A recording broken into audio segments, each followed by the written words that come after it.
The skeleton speaks, and the universe forgets how to breathe. His jaw opens in that slow, grinding way, like an ancient door in a temple that was never meant for humans. No wind, no hum of machines, just the Lich's voice, dragging itself across reality as he finishes the sentence that should not exist. I wish for the extinction of all life. The words hang there in the time room, glowing faintly green, as if even language has become radioactive.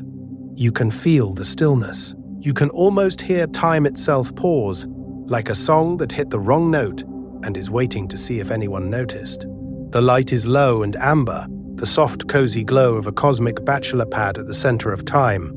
But it has gone thin at the edges, like it might tear. Screens that usually flicker with every possible timeline now seem to lean inward, watching. Think about that for a second. Every future you've ever imagined, every version of ooh that could be, staring at one skeleton and one sentence. And there, half reclined on a floating couch, is Prismo, a two-dimensional smear of warm pink light in the shape of a guy who has seen this all before and really wishes he hadn't. He is not evil. He is not even indifferent. He is just bound by rules older than he is, older than this room, older than the dreamer who keeps him alive. One wish per customer, clearly spoken, no moral veto, no do-overs. Here is the thing. Prismo has cosmic power without cosmic freedom, and that is a terrifying combination in that specifically Adventure Time way. He glows quietly, like a screensaver that accidentally became a god. His outline shivers when the Lich finishes the wish, as if the sentence physically bumped into him. You can see it in the tilt of his eyes, in the microsecond delay before he answers. He understands exactly what this means. Not just one apocalypse, all of them, across the multiverse. Every hero, every villain, every weird little guy with a half-finished destiny, erased by a single desire spoken in a quiet room. But they are not alone. Magic is here too, not as sparkles, not as wands, as pressure, as a presence in the corners of the time room where the light doesn't quite reach. It waits behind the screens, in the seams between timelines, in the hairline crack in Prismo's laid-back voice. Magic watches the Lich, the Wishmaster, like a jury that has already seen too many trials go wrong. It leans forward, wondering which way reality will tilt this time. Because this is not just a plot beat. This is a crossroads. Every spell cast in the land of Ooh, every enchanted crown and cursed book and elemental outburst is pointed right here like a constellation bending toward a single star. The Mushroom War's fallout, the awakening of the elementals, the rise of Golb, the Enchiridion opening doors it was never meant to open, all of it converges on this one, quiet, impossible wish. Let's start with that idea, that when the Lich speaks, the entire history of magic holds its breath. In this video, we're going to unspool how we got here. To understand why the stars themselves feel like they're bending sideways around this moment, we have to drift backwards, past Prismo's couch, past the time room, past the first wish, to the birth, corruption, and eventual rebirth of magic in Ooh. Tonight's journey, the secret life story of magic in Ooh. So tonight, instead of just freezing on that one horrible wish, we're going to let the whole history of magic in Ooh pass slowly in front of us, like channels on Prismo's infinite wall of TVs. Before you fall asleep, we're going to trace how reality in Adventure Time got so weird, so fragile, and so beautiful that a skeleton can walk into the center of time and almost end existence with a single sentence. Here is the thing.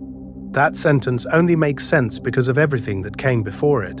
In this video, we're going to follow magic all the way back to the primordial elementals, to a universe where ice, fire, candy, and slime weren't just aesthetics, but ancient powers wearing little mortal masks. We'll drift through the Mushroom War, that human-made catastrophe that cracked reality open like an egg, letting dormant magic, stray radiation, and old cosmic rules leak into the same timeline. Until swords can talk, crowns can overwrite your identity, and candy can declare itself a kingdom. We're going to move through the main threads one by one, gently. Elemental magic first. Patient Saint, Pym asleep in ice, Bubblegum as the candy elemental quietly engineering a nation, Flame Princess raging against destiny, and Slime Princess just vibing as entropy in a dress. Then wizardry and artifacts, Simon's crown channeling ancient ice power until he forgets his own name, the Enchiridion turning from a hero's manual into a literal key to the multiverse, the Night Sphere amulet that gives you power at the exact rate it eats your soul. Think about that for a second. In Ooh, the coolest items are usually the most dangerous ones to touch. From there, we'll float outward into the cosmic layer. Prismo, the time room, the cosmic owl who visits your dreams with industrial-grade prophecy. Wish logic that can fracture an entire timeline into farm world, just because Finn blurted out the wrong desire at the wrong moment. Golb, not as a simple monster, but as raw unmaking, a kind of anti-magic that chews through beings, memories, and even narrative itself. And after that destruction, the quiet rebirth, the post-finale balance where magic doesn't disappear, it just calms down, like a fever breaking. At the center of all of this is Prismo. He doesn't throw fireballs. He doesn't chant spells. He makes nachos and watches movies in a cosmic bachelor pad. But he lives exactly where every magical decision becomes permanent. He is the filing clerk of the universe's deepest desires.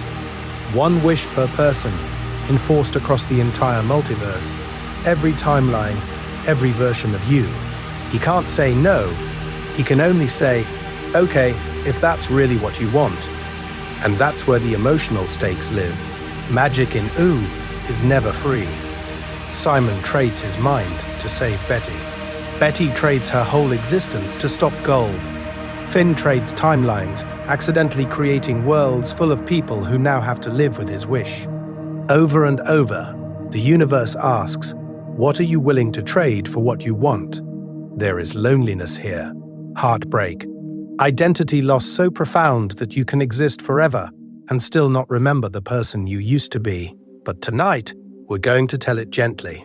No jump scares, no harsh cuts, just a long, soft bedtime story about a strange, broken world slowly teaching itself how to be kind again, even while cosmic powers argue over its fate. As you drift off, we'll follow magic from its explosive beginnings to its fragile, balanced afterlife. And when we finally come back to the Lich and that wish, it will feel less like a shock and more like the last page of a very, very old book. A map of the invisible. How we'll drift through Ooh's magic. So to keep all of that from feeling like a chaotic dream dump, let's start by quietly drawing a map of the invisible. A way to drift through Ooh's magic without getting lost. You're going to close your eyes, and we're going to walk through history like it's a long hallway of nightlights, each one a different color of power, each one humming with its own rules and its own desire. First, we'll move through what we'll call the primordial elementals. Before crowns and wands and wizard schools, there were just 4 moods of the universe given faces: ice, fire, candy, and slime. Patient Saint Pym, frozen at the edge of time, the original fire and slime burning and oozing through existence, and candy quietly pretending it's harmless. Here is the thing, those aren't just princesses, they are tectonic plates of reality, reincarnated arguing with each other by changing the weather. From there, the hallway tilts into the human age and the mushroom war. Concrete, missiles, then mushrooms that are not mushrooms. Magic doesn't appear from nowhere. It leaks back in through fractures. We'll watch as human science accidentally shreds the timeline, how that blast wakes up old powers and leaves artifacts buried in glassed sand. Simon finds the crown, puts it on, and every time the ice magic saves him, it erases him. Think about that for a second, a wish to survive, granted very literally, at the cost of the person who made it. Next comes the age of wizards and artifacts, tiny empires built on borrowed power. We'll sit with the Enchiridion first as a simple hero's manual, and then as a key that can stab a hole straight through the multiverse. We'll follow wands, amulets, the grass sword, all these objects that remember older rules than their owners do. This is where we see how magic behaves over time. how every spell is really a contract with some unseen clause written in ancient handwriting. After that, the floor drops away into the rise of cosmic magic. Prismo in his time room at the center of time. The cosmic owl flying through people's dreams like a living spoiler. Wishes stacking up into alternate timelines. A sandwich wish sitting right beside the Lich's universe-breaking extinction wish, treated with the same bored professionalism. He is not evil. He is not even indifferent. He is just bound. Then we fall into Golb, Farmworld's fractured magic. Golb as anti-magic entropy that doesn't just destroy but unravels. Finally, the quiet aftermath, where Ooh learns to live with less spectacle and more balance. Through all of this, we keep returning to Prismo's couch, to that jar of pickles at the edge of reality. Using him as our anchor, while we infer the rules the show never says out loud. And when we're ready, we'll step through the first door together. Back to the elementals, where the universe in Adventure Time first decides to get weird. Get cozy in the time room. A sleepy invitation to stay, but before we step through that door to the elementals, pause with me for a second back on Prismo's couch. We're going to treat the time room like what it secretly is in this video, a cosmic sleepover space at the center of time. So if you haven't yet, this is your moment. Lights low, screen dimmed, blanket pulled up like a tiny, personal force field against the universe. Here is the thing. You are not supposed to grind through this. This isn't a quiz review for an exam on multiverse wish mechanics. This is background radiation for your brain while you drift. Let your shoulders drop. Let your jaw unclench. Imagine the wall of timelines in front of you. All those tiny universes flickering on Prismo's screens, and you only have to watch one of them until your eyes close. If you want to leave a little trace in this reality before you slip into whatever dream your mind is about to generate, you can gently tap the like button or subscribe. Think about that for a second. In Adventure Time, a wish can fracture a timeline, rewrite existence, summon Golb. Here, your wish is just a tiny signal to the algorithm that says yes, more long, sleepy lore dives about cosmic wishmasters and magical history, please. It's not a contract with a cursed artifact. It's not the Enchiridion opening a portal in your room. It's just a nudge, a very small, very harmless nudge at the edge of digital reality. And if you're still awake enough to form a sentence, leave a comment as a dream prompt. Tell me which magical presence you want a full bedtime deep dive on next. Do you want to fall asleep inside Prismo's wish logic, following every rule and loophole across the multiverse? Do you want Simon and the Crown, that slow, tragic erosion of identity by ancient ice power? Or Golb, the quiet horror that unthreads existence? Or maybe the elementals themselves, those reincarnated forces reshaping again and again in that specifically Adventure Time way. Treat it like choosing which timeline you want to tune the TV to before you pass out on the couch. And if you don't make it to the end, that's not a failure. That's the point. This whole structure is built like a looped timeline. Wherever you fall asleep, your brain will stitch the narrative into something that feels complete. Prismo doesn't need you to see every wish he grants. You just need to feel the shape of the rules, the flow of desire and consequence, and your mind will do the rest. Pattern interrupt. If you wake up 3 hours from now and we're still talking about magical artifacts, that is completely fine. You have just experienced the time room the way Prismo does. Out of order, half-dreamed, but continuous. So as we slide back into analysis, think of every like, every subscribe, every comment as a tiny, safe wish. One that doesn't twist reality, doesn't summon the Lich, doesn't fracture a timeline. It just nudges the algorithm a bit, keeps this quiet corner of the universe alive, and opens the next door in our story, back to the origin of magic, where the elementals first start to rewrite the world. Prismo between dreams and deadlines, so as the elementals quietly rewrite the world in the background, we cut back to the couch at the center of time. To a two-dimensional guy in pink, lying on a beanbag that might as well be the fulcrum of the entire multiverse. Here is the thing. If magic in Adventure Time is a web of forces, Prismo is the knot where every thread pulls tight. He lives between. between sleep and waking, because he is literally a dream with a personality, between power and powerlessness, because inside the time room he can rewrite reality with a sentence, but outside of it he does not exist at all, between friendship and cosmic duty, because he genuinely likes Jake and Finn, but the rules of wishing still grind on, indifferent like some celestial customer service policy that never closes. Let's start with that between timelines part, because it's easy to miss how wild it is. Prismo stands between one universe and another, watching every timeline on his wall of screens, able to tilt reality into Farm World with a single wish, or rewind Simon's life across centuries of ice magic and heartbreak. He exists between life and death, because if the old man in that distant, boring bedroom wakes up, Prismo dies but also never technically lived. Think about that for a second. The center of time is anchored to an off-screen nap. He also sits between wishmaker and consequence, between what you say and what you meant, between desire and the quiet, unfixable parts of your existence that no wish can touch. He grants the Lich extinction, but only in a splintered timeline. He grants Jake's power fantasies, but those don't make Jake less mortal or less scared of losing his family. He grants unseen wishes to people we never meet, and the universe keeps wobbling forward under the weight of all those precise, literal yeses. We're going to treat him not as a convenient plot device, but as the emotional lens for the entire magical economy of the multiverse. The Enchiridion can open portals and summon cosmic forces. The Ice Crown can overwrite a mind.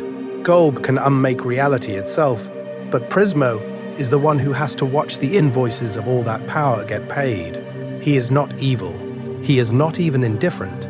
He is just bound by rules older than time itself, working a cosmic desk job in a room he can never leave. And that's where his vulnerability hits. Inside the time room, he is almost omnipotent. Outside of it, he is a side effect of someone else's REM cycle, a cosmic wishmaster whose entire existence depends on an old man's uninterrupted sleep, maintained by rituals and protections we barely see. His voice can scrape through reality, but a ringing alarm clock would annihilate him.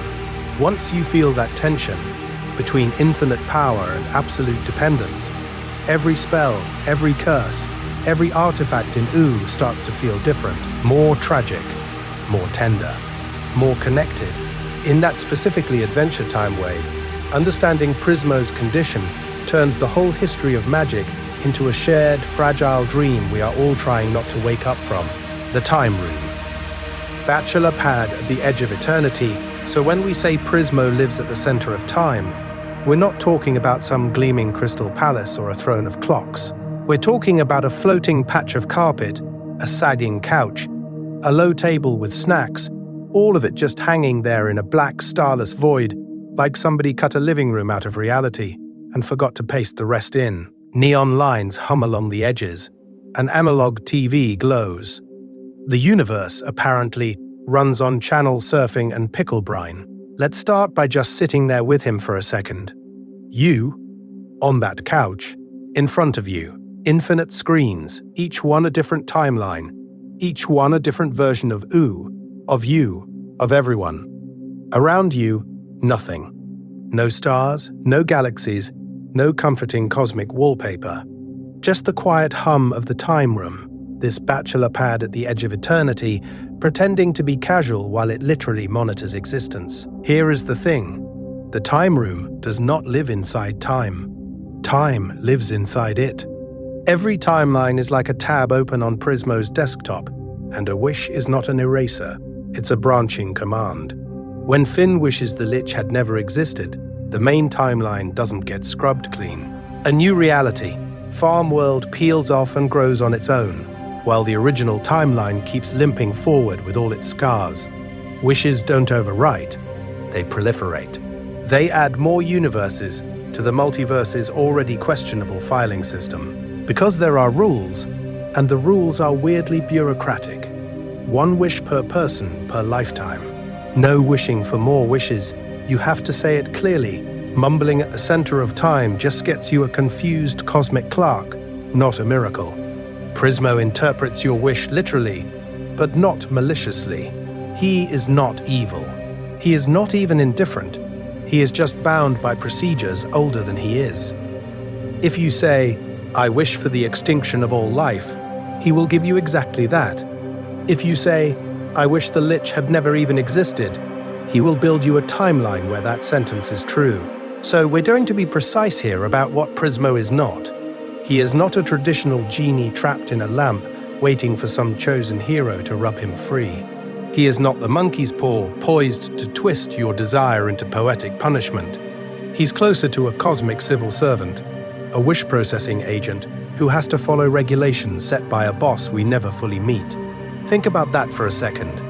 The being who can casually spin off new realities still has a supervisor. And above that supervisor, the universe gets stranger. The cosmic owl's dream prophecies still have to play out. Golb can still unmake worlds, fuse beings, and corrupt magic in ways no wish can safely untangle. The multiverse itself has load-bearing events that even Prismo nudges carefully, like someone tapping on a Jenga tower made of timelines. The time room is powerful, but it is not absolute.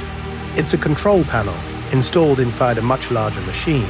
That tension, maximum local power, terrifying global limits, is what makes every wish in Adventure Time feel dangerous. In the next section, we'll watch what happens when beings like the Lich, Finn, and Simon actually press that button, and reality branches in directions no one, not even Prismo, can fully predict. One wish, one life. The quiet bureaucracy of miracles, that control panel has one gigantic warning label on it. You only get to press it once. One wish per person, a lifetime. That's the rule. On paper, it sounds like basic balance patch notes for the multiverse, but if you sit with it, it turns into something heavier, almost spiritual. You are born into a universe where, somewhere at the center of time, there is exactly one legally sanctioned miracle with your name on it. One. Think about that for a second. Here is the thing. Scarcity changes desire. If you could wander into the time room every Tuesday and ask for a new sword, a new body, a new universe, wishes would just be cosmic customer service. But when there is only one, it becomes a moral event. You're not just solving a problem, you're declaring what you believe matters most in your existence. Do you spend it on your own pain? On someone you love? On the whole world, the rule quietly turns every visitor into a philosopher with stage fright. And Prismo, stretched across the couch, is not there to debate you. He is there to process you. He listens, he clarifies, and then he does exactly what you say, literally. Not because he's a trickster, but because those are the rules that keep reality from tearing like wet paper. He is not evil. He is not even indifferent. He is just bound by procedures older than time itself. We're going to slow down on that literalism, because it's easy to confuse it with malice. Traditional wish archetypes love punishment. Genies twist your wording into ironic torment. Fairy tales hand out cursed gold and donkey ears to greedy children. Adventure Time doesn't do that. In that specifically Adventure Time way, the universe isn't vindictive, it's bureaucratic. The wish is granted as filed. If it hurts you, that's on the request, not the clerk. But even a perfect form can have strange consequences. When the Lich wishes for the extinction of all life, Prismo doesn't argue morality. He just routes the wish into a new branch, Farm World. A whole alternate timeline blooms sideways, where nuclear winter and human survivors and Ice King's crown play out in a different configuration. The original timeline doesn't vanish. It keeps running on the other monitor. One sentence, two universes, both equally real. This is where the edge cases live. Counter wishes don't overwrite. They accumulate. Finn's wish to undo the Lich doesn't delete Farm World. It just creates another fork. Every attempt to fix a problem by wishing around it leaves behind a residue of timelines, like cosmic paperwork piling up in the back office of existence. And if a single carefully processed wish can fracture reality into whole new worlds, what happens when that power intersects with a being whose only desire is absolute unmaking? In this video, we're going to follow that question straight into the Lich's request form and watch what the multiverse does when pure annihilation reaches the center of time. Not a metaphor. The old man who dreams a god, and here is where Adventure Time quietly pulls the rug out from under the entire idea of cosmic power. Prismo, this glowing pink two-dimensional god lounging at the center of time, is not just quirky. He is literally the dream of an old man sleeping in another dimension. Not metaphorically, not symbolically. If that old man wakes up, or if that old man dies, Prismo and the time room and every wish he has ever granted just stop. No fade out. No afterlife clause. Just the hard cut of a dream ending. Let's start with that room.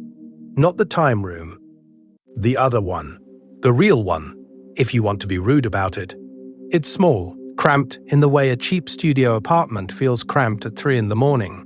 There's a narrow bed pressed against a wall, a thin blanket, the kind that never quite keeps you warm, a nightstand with a half-finished glass of water, a lamp that's a little too dim, maybe a photo frame turned face down. The old man's body lies there on his side, slack and vulnerable, unshaven, with that particular stillness of someone who has been asleep for a very, very long time. No glowing runes, no chanting, just a human body, aging quietly in the dark while his brain is accidentally running a multiverse-scale wish server. Think about that for a second. In one room, an old guy drooling on his pillow. In another, his dream has become a being who can rewrite timelines, resurrect heroes, and redirect the trajectory of the Lich's annihilation across infinite branches of reality. Simple declarative, a sleeping man. Vivid metaphor, a faulty laptop in sleep mode that just happens to be simulating a god. Here is the thing. Prismo is real enough to hang out with Jake, to feel lonely, to die, and to be mourned. But ontologically, he is hanging from a single fragile thread inside someone else's skull. He can grant a wish that fractures existence into farm world, but he cannot survive a glass of water being spilled on the nightstand and waking his host. He is not evil. He is not even indifferent. He is just bound by rules as basic and stupid as circadian rhythm. Somewhere, you can imagine a philosophy professor watching this and quietly despairing. Because if Prismo is conscious, if he laughs and fears and loves his friends, but is still only a dream, what does that do to personal identity, to moral responsibility? If you are dreamed but can suffer, are you less real than the dreamer, or just differently real? We're going to lean into that, because in that specifically Adventure Time way, the show treats this not as a twist to explain away, but as a new baseline for reality. Magic becomes dream logic, given legal standing. Wishes are desires that the universe is literally dreaming into new shapes. The old man sleeps, Prismo exists, and every spell, every crown, every Enchiridion portal is just another ripple in a cosmos that might itself be someone else's passing thought. And if one mortal nap can generate a wishmaster at the center of time, what else in Oo is secretly being dreamed into existence, right now, while you drift towards sleep? Ontology at bedtime. Are dreams the deepest magic? So if one mortal nap can spin up a wish god at the center of time, here is the thing. Maybe we've been thinking about magic in Adventure Time way too narrowly. We talk about spells and artifacts like they're chemicals in a lab. You say the right words, wave the right wand, and the universe obediently updates its software. But then Prismo exists because an old man is dreaming, and suddenly magic feels less like physics and more like a bedtime story that got out of hand. Let's start with the obvious, hard magic. The Ice Crown has rules. It channels ancient ice elemental power, rewrites Simon's mind, and drags him along a fixed trajectory toward the Ice King. The Enchiridion opens specific portals, triggers specific events. Flame Princess burns, Bubblegum oozes candy science. Slime Princess does whatever Slime Princess does. These are consistent, testable forces. You could, in theory, write a user manual. But then there's the soft narrative magic. The cosmic owl appears in your dreams, and whatever he says becomes prophecy. Golb arrives, and reality doesn't just break, it unmakes, like the universe is hitting backspace on whole timelines. Prismo hears a wish, and the multiverse politely rearranges itself to accommodate that desire. None of that feels like clean equations. It feels like story logic. It feels like the universe asking, "What are you really trying to say?" and then taking you way too literally. We're going to lean into that for a second. In that specifically Adventure Time way, magic behaves like a living narrative engine. Strong desires, deep archetypes, and recurring fears crystallize into beings. Prismo isn't just a dream. He's the fantasy of consequence-free wishing, given cosmic form. Golb is not just a monster. He's entropy, anxiety, the fear that everything meaningful will be scrambled beyond repair.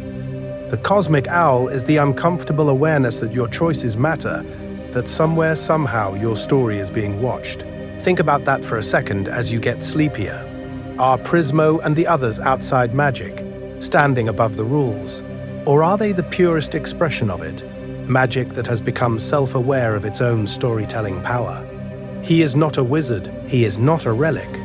He is the moment the universe looks at its own dream logic and says, "Okay, what if this was a person now?" And this loops back to you here, lying in the dark. As you drift towards sleep, your brain is about to do a very Prismo move. It will generate worlds, rules, faces, whole timelines that feel real for a while. You will meet people who only exist for 10 dream seconds and still manage to break your heart. You will bend time without noticing. You will violate physics with the same casual confidence that Prismo violates causality. So maybe Adventure Time magic is just that process, scaled up, a universe dreaming itself over and over until the dreams learn to talk back. Before we dive into the really old dreams though, the elemental ones, the ones buried under ice and candy and slime, there were forces even more primal than a wish at the center of time. Older than Prismo, older than crowns, waiting deep under Ooh for someone to remember them. Before Ooh, the primordial elementals wake up so before crowns and wishes and old men dreaming at the center of time. Before Ooh even has a name, you have silence, not empty, not dead, just a waiting kind of silence, like the universe is holding its breath and the ground is remembering how to be alive. And under that silence, the first magic is already awake. Let's start with the elementals. Not wizards, not spellcasters. They are the four primordial constants of this reality: ice, fire, candy, and slime. They don't learn magic. They are magic, condensed into personalities that keep respawning across the ages. Here is the thing. When an elemental dies, the element doesn't go anywhere. It just finds a new mask. In the age you know, those masks have names. Patient Saint Pym for ice, locked away in a crystal prison because even other wizards are scared of how cold her desire for control can get. Princess Bubblegum for candy, a pink monarch who is literally her kingdom, whose rational mind is just fermented sugar learning to do politics. Flame Princess for fire, all volatility and emotion and explosive power. Slime Princess for slime, loose and lazy and weirdly adaptable, like the universe's way of saying entropy, but make it fun. Think about that for a second. Four people who are also geological eras. These aren't just elements in the chemistry class sense. They are narrative weather systems. Ice doesn't just freeze water. It freezes time, memory, and identity, the way Simon's crown slowly rewrites his existence into the Ice King. Fire doesn't just burn forests, it burns away pretense, revealing anger and passion underneath. Candy is stability, comfort, the illusion that reality can be domesticated and ruled by clear rules and good data. Slime is decay, remix the gooey in-between where boundaries melt. So when we're going to talk about the history of magic in Ooh, we're really talking about their cycles. Ages where ice dominates and the world calcifies. Ages where fire rages and civilization gets reset. Periods where candy rises, like Bubblegum's long technocratic arc, and everything looks safe on the surface while something older growls underneath. And then slime ages, where borders blur, forms merge, and the multiverse feels just a little more liquid than usual. In that specifically Adventure Time way, The show hides this in plain sight.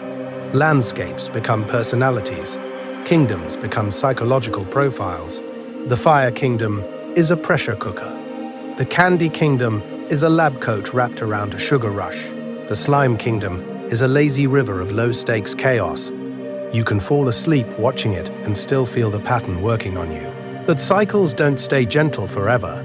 The elementals imply a universe that likes balance, that keeps reincarnating its core powers to maintain some cosmic rhythm. The Mushroom War is what happens when that rhythm is violently interrupted. A human wish for victory and domination, scaled up into nuclear fire, tears through the old equilibrium. Elemental influence is blasted apart, scattered into artifacts, bloodlines, and ruins, and in the cracks that opens, stranger magics begin to seep in.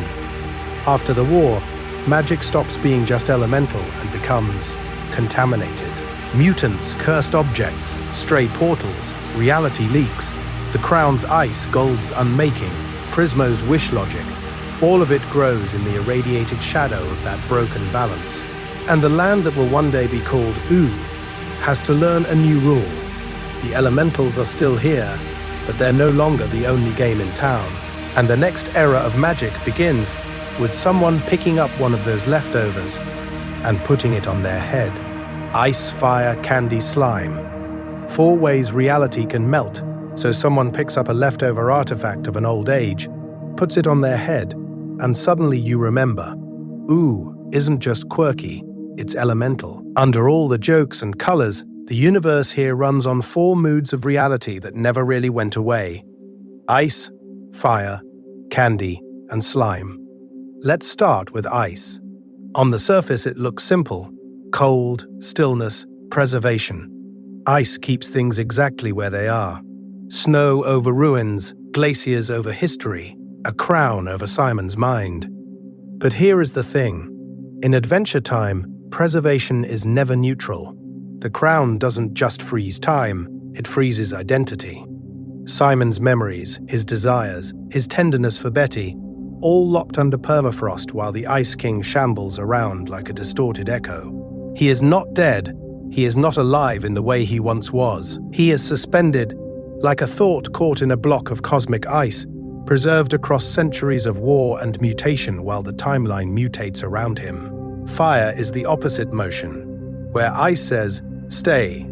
Fire says, change or burn. Flame Princess, the Fire Kingdom, every explosion left over from the Mushroom War, they all carry this hot, impatient magic. Fire in Ooh is anger and passion, but it is also a lie detector. When Finn cheats on Flame Princess emotionally, when royal hypocrisy builds up, fire doesn't politely disagree, it erupts. It looks like destruction, but it is also transformation, burning away stagnation and comforting illusions. Think about that for a second. In a universe full of wish magic and loopholes, fire is the element that refuses to negotiate with your self-deception. Candy, though, is the quiet one. Soft colors, marshmallow walls, bubble letters. The Candy Kingdom looks like a wish a child made for safety after the world ended. But sweetness can harden. Princess Bubblegum's magic is chemistry and control, a pink bureaucracy that wraps reality in rules and surveillance. She grows her citizens. She can ungrow them. She rewrites existence at the cellular level, smiling the whole time. In that specifically Adventure Time way, Candy is comfort that can slide into authoritarianism, a sugar-coated conviction that she knows what is best for everyone. And then there is Slime. Slime refuses to hold a shape. Slime Princess, the slime domains, all that dripping, wobbling magic. It's chaos and flexibility at the same time. Structures melt, borders blur, identities get gooey. Slime is decay as a lifestyle choice. It represents adaptability, but also the loss of any stable form, the part of existence where you can't tell if you're evolving or just dissolving. Here is where it all clicks. Every spell, artifact, and curse in Ooh is basically a remix of these 4 tendencies. The Enchiridian's reality warping, Fire's transformation plus Ice's preservation of heroic rules. The Nightosphere amulet, Slime's chaos welded to fire's raw desire. Even Prismo's wish logic, sitting at the center of time, feels like Candy's rulemaking wrapped around Ice's suspended outcomes. And as we move deeper into the multiverse of Ooze magic, we're going to see how those combinations get stranger and much more dangerous. When humans ruled a world before wizards, those combinations get stranger and much more dangerous. But here is the thing. They don't come out of nowhere. Before Ooh was a candy-coated multiverse of wizards and wish logic, it was just Earth, our Earth. A world that believed it had mostly aged out of magic. Let's start there, in the quiet before the blast. Skyscrapers instead of wizard towers. Satellites instead of scrying orbs. Human cities humming with electricity, with data, with weapons that could erase a continent in less than a minute, and almost no one paying attention to the older currents moving under reality, like buried rivers. The universe still had its elemental bones. The crown still whispered from the ice. The Enchiridion still existed somewhere as a manual for a kind of hero nobody was really training anymore. But in the human timeline, those were background noise. Urban legends, niche forums, and late-night conspiracy shows. You can feel that absence in the show. Not through flashbacks, but through ruins. A broken freeway half swallowed by Candy Kingdom architecture. A pre-war video game console still working in a treehouse. Simon wandering through museums that have become mausoleums. The camera never lingers on the old world as a living reality. It lets you meet it as an after-image, like a wish that almost came true and then didn't. Think about that for a second.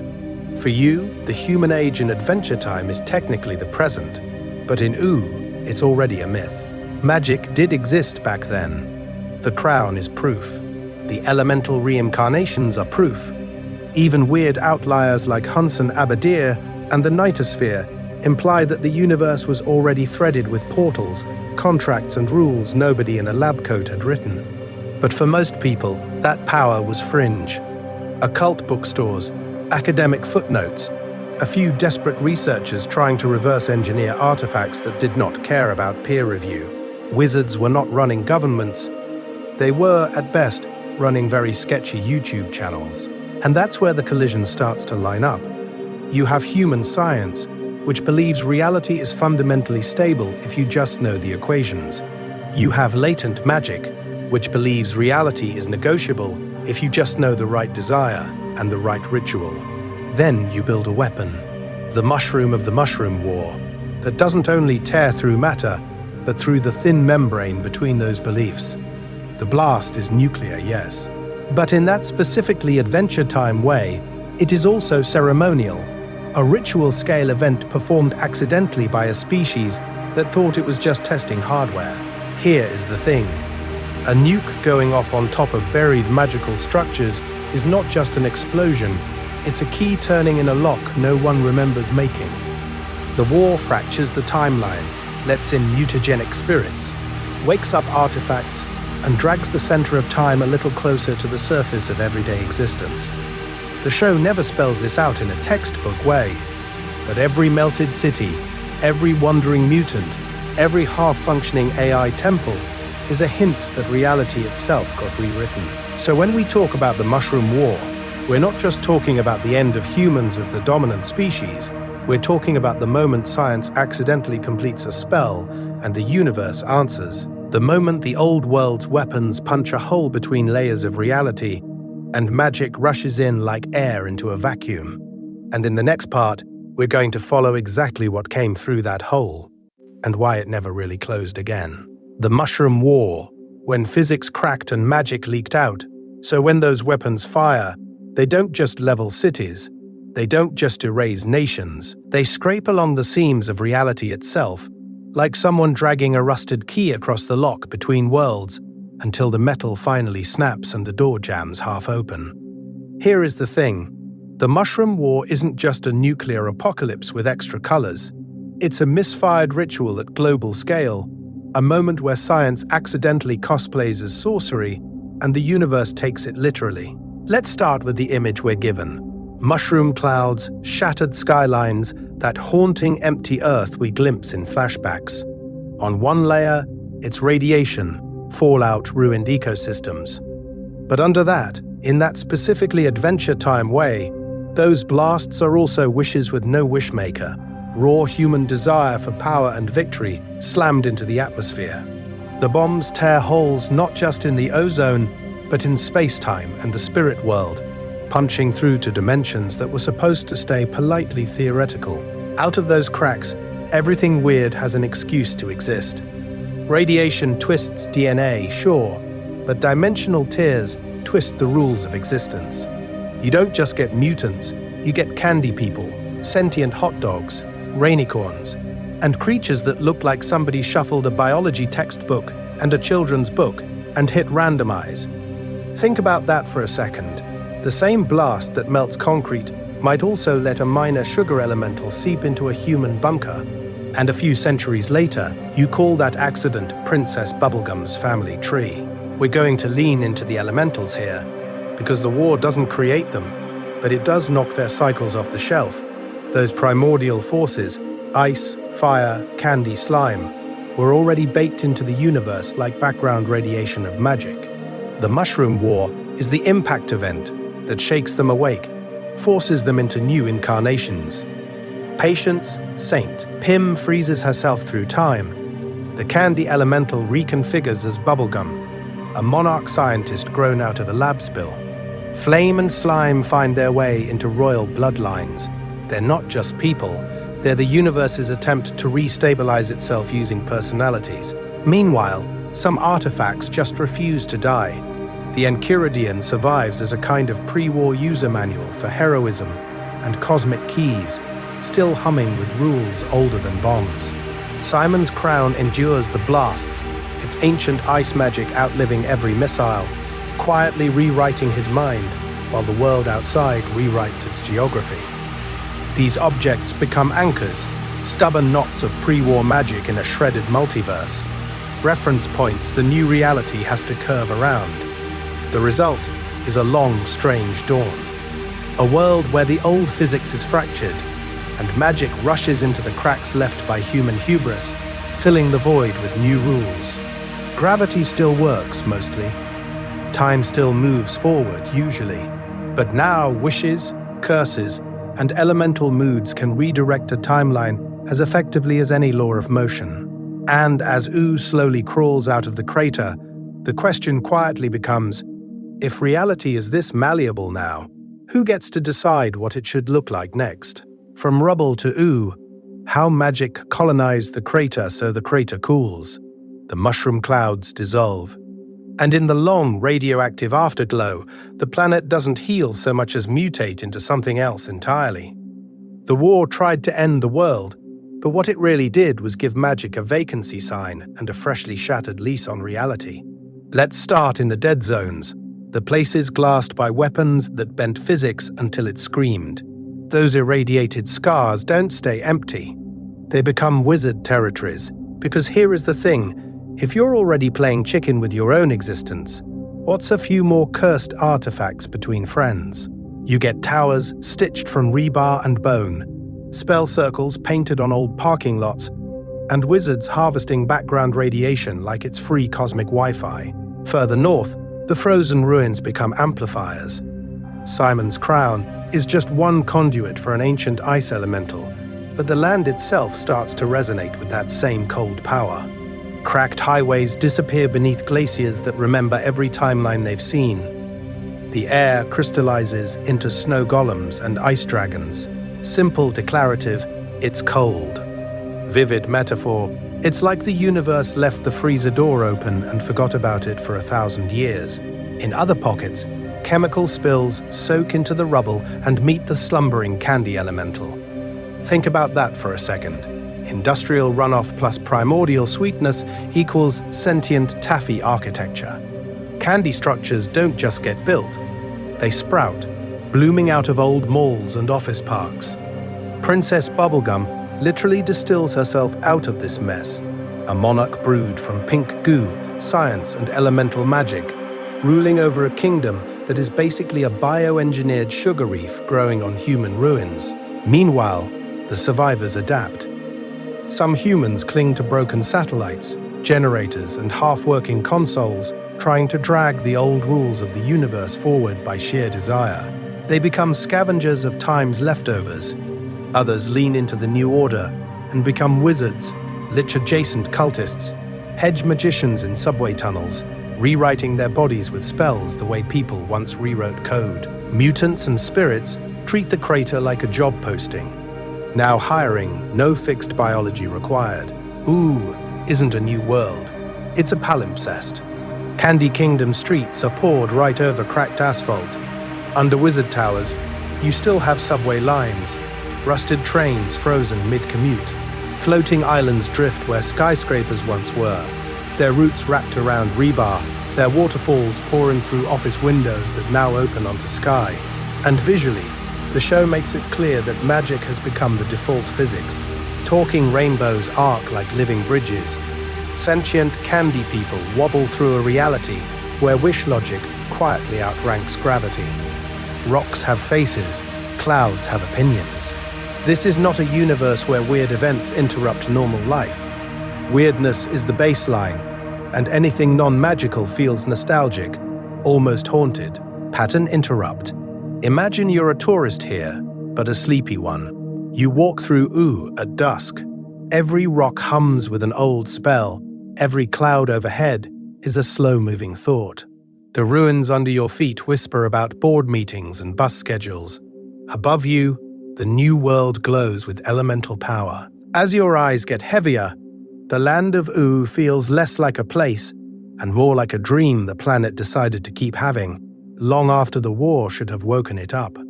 The first wizards, hackers of a broken reality.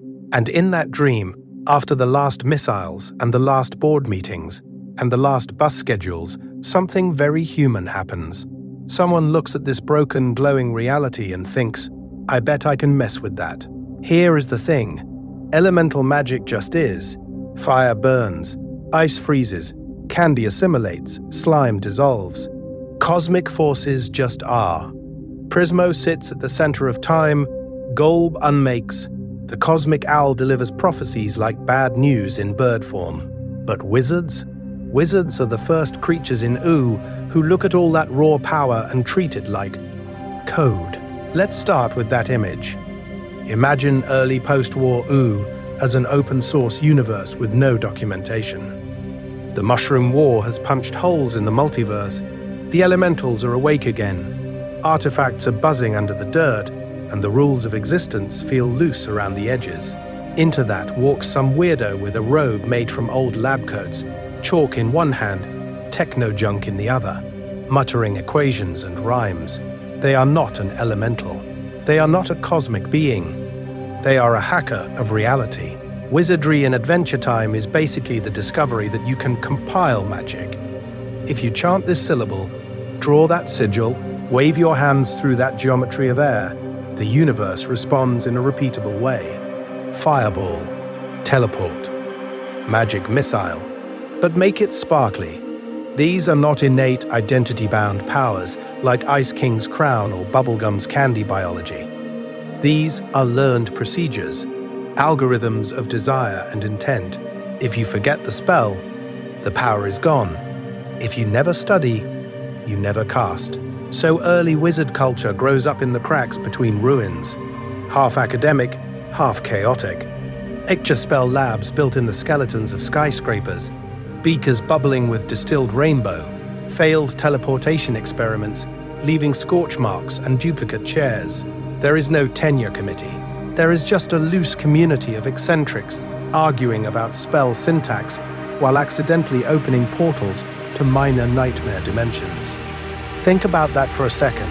You live in a world where reality is fragile, and the people in charge of researching it are sleep-deprived goblins with PhDs in maybe this won't explode.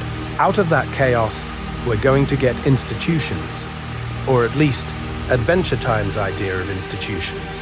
Wizard City rises like a magical startup campus welded onto an ancient ruin. Classes, rules, wizard police, trials by fireball. You have figures like the Grand Master Wizard. You have party wizards. You have Ice King hovering at the edge of legitimacy, desperately trying to be taken seriously in the spellcasting scene. It is an attempt, messy, flawed, occasionally on fire, to regulate spellcraft in a lawless magical frontier. And here, quietly, wizardry starts touching the higher layers of the universe. Wizards chase the Enchiridion not because it looks cool on a shelf, but because it's a manual that talks to the operating system of reality. Some of them learn about Prismo, about wishes that can fork a timeline at the center of time itself, and they start designing spells to lean on those cosmic hinges, spells that amplify artifacts, artifacts that modify wishes, wishes that rewrite the conditions for future magic. That is the feedback loop. Wizards studying a broken reality, then breaking it further in the name of understanding. Not gods, not elementals, just users with admin access they definitely should not have. And the more they push, the more the universe pushes back. The Enchiridion from Hero's Handbook to Reality Key, and the more they push, the more the universe pushes back. Let's start with the book that looks harmless. The Enchiridion sits there in its little stone pedestal, surrounded by pastel clouds and goofy trials, like it's just a role-playing prop for a 12-year-old hero. But here is the thing. In a world where reality has already been shattered by war and magic, any manual that claims to teach you how to be a true hero is quietly teaching you how the universe wants to be interfaced with. At first, the Enchiridion presents itself as a heroic handbook. You open it, and instead of recipes or sword techniques, you get quests, moral puzzles, and weird symbolic tasks. Save this, spare that, sacrifice comfort for compassion. It's not just testing you. It is configuring you. The book is like a magical operating system tutorial, walking you through the default settings of post-war existence. Courage over fear, mercy over dominance, self-sacrifice over selfish desire. Think about that for a second. In a place where raw power is everywhere, the first big artifact trains you not in power, but in restraint. Those early trials are also a compatibility test. If you can't pass, you don't get deeper access. If you can, the book starts to open sideways. Secret pages, hidden diagrams, maps that don't just show you terrain, but thresholds, portals, weak points in the timeline. We're going to see the Enchiridion stop being a guidebook and start behaving like a user interface for the multiverse itself. Over time, the show lets it escalate. The Enchiridion becomes a literal key, a device that can open doors between worlds and summon beings that live closer to the center of time than any wizard in Who. It can call cosmic entities, anchor portals, and when combined with the right catalysts, participate in rewriting reality. Not just casting a spell, but changing the rules that all spells have to obey. Simple declarative object, vivid metaphysical crowbar. That is why everyone wants it. Villains, demigods, whoever is playing four-dimensional chess with existence. The Enchiridion bridges the small, crunchy magic of quests and spells with the higher-order logic that governs timelines and wishes. It is the adapter cable between a hero's daily choices and the universe's root directory. You can see why a lich, or a cosmic bureaucrat, or even a lonely wishmaster might be very interested in that. And in that specifically Adventure Time way, the book is also a joke about self-help manuals that accidentally summon the abyss. It looks like a motivational guide. It's actually an access card. So if a book can grow from tutorial to master key, from moral quiz to multiversal lockpick, what happens when someone like the Lich gets his hands on a key and a wish at the same time? When Extinction itself learns the admin password. Simon's Crown, a spell that eats a person when Extinction learns the admin password. It goes hunting for hardware. Not just any hardware. A crown, buried in ice, humming with a personality older than the Mushroom War, older than Simon, older than almost every human timeline you can still recognize as reality. Let's start with what the ice crown actually is. Not a hat, not a costume piece. It's an ancient conduit for the ice elemental, a frozen cable plugged straight into the primal software of the universe. Etched into that spiky metal is a template, a ready-made identity, the so-called Ice King consciousness, waiting like a preloaded operating system. Put it on, and you're not just channeling power, you're installing someone else. Here is the thing. Simon never turns into the Ice King in one clean magical poof. It's not a werewolf transformation. It's a slow, bureaucratic overwrite. Every time he uses the crown to survive the poisoned sky of the Mushroom War, to shield Betty, to hold back a collapsing reality, the crown pays him in ice magic and quietly charges an invisible fee.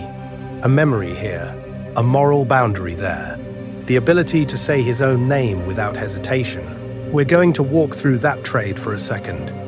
Early on, Simon can still take the crown off. He apologizes, he warns people, he writes notes to his future self, like a man leaving post-it notes around his own eroding mind.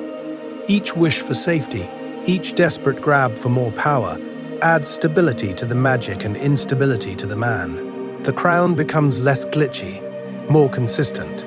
Simon becomes the opposite. Think about that for a second. Most artifacts in Wu ask for blood, or time, or a little bit of your soul. The crown asks for your user profile. It doesn't just puppeteer your body, it patches your beliefs, your desires, your sense of humor, until the Ice King's loneliness and neediness feel like they were always yours. Human will versus magical programming becomes less a battle and more a software update that you keep clicking accept on because the world outside is ending. Is that a curse? Or is that a tool doing exactly what it was designed to do?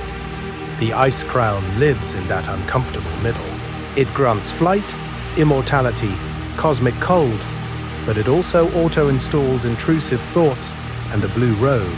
It raises questions about consent, because by the time you realize you didn't agree to this, the version of you that could refuse has already been uninstalled. In that specifically Adventure Time way, the crown also reads like an addiction metaphor written in snow and static.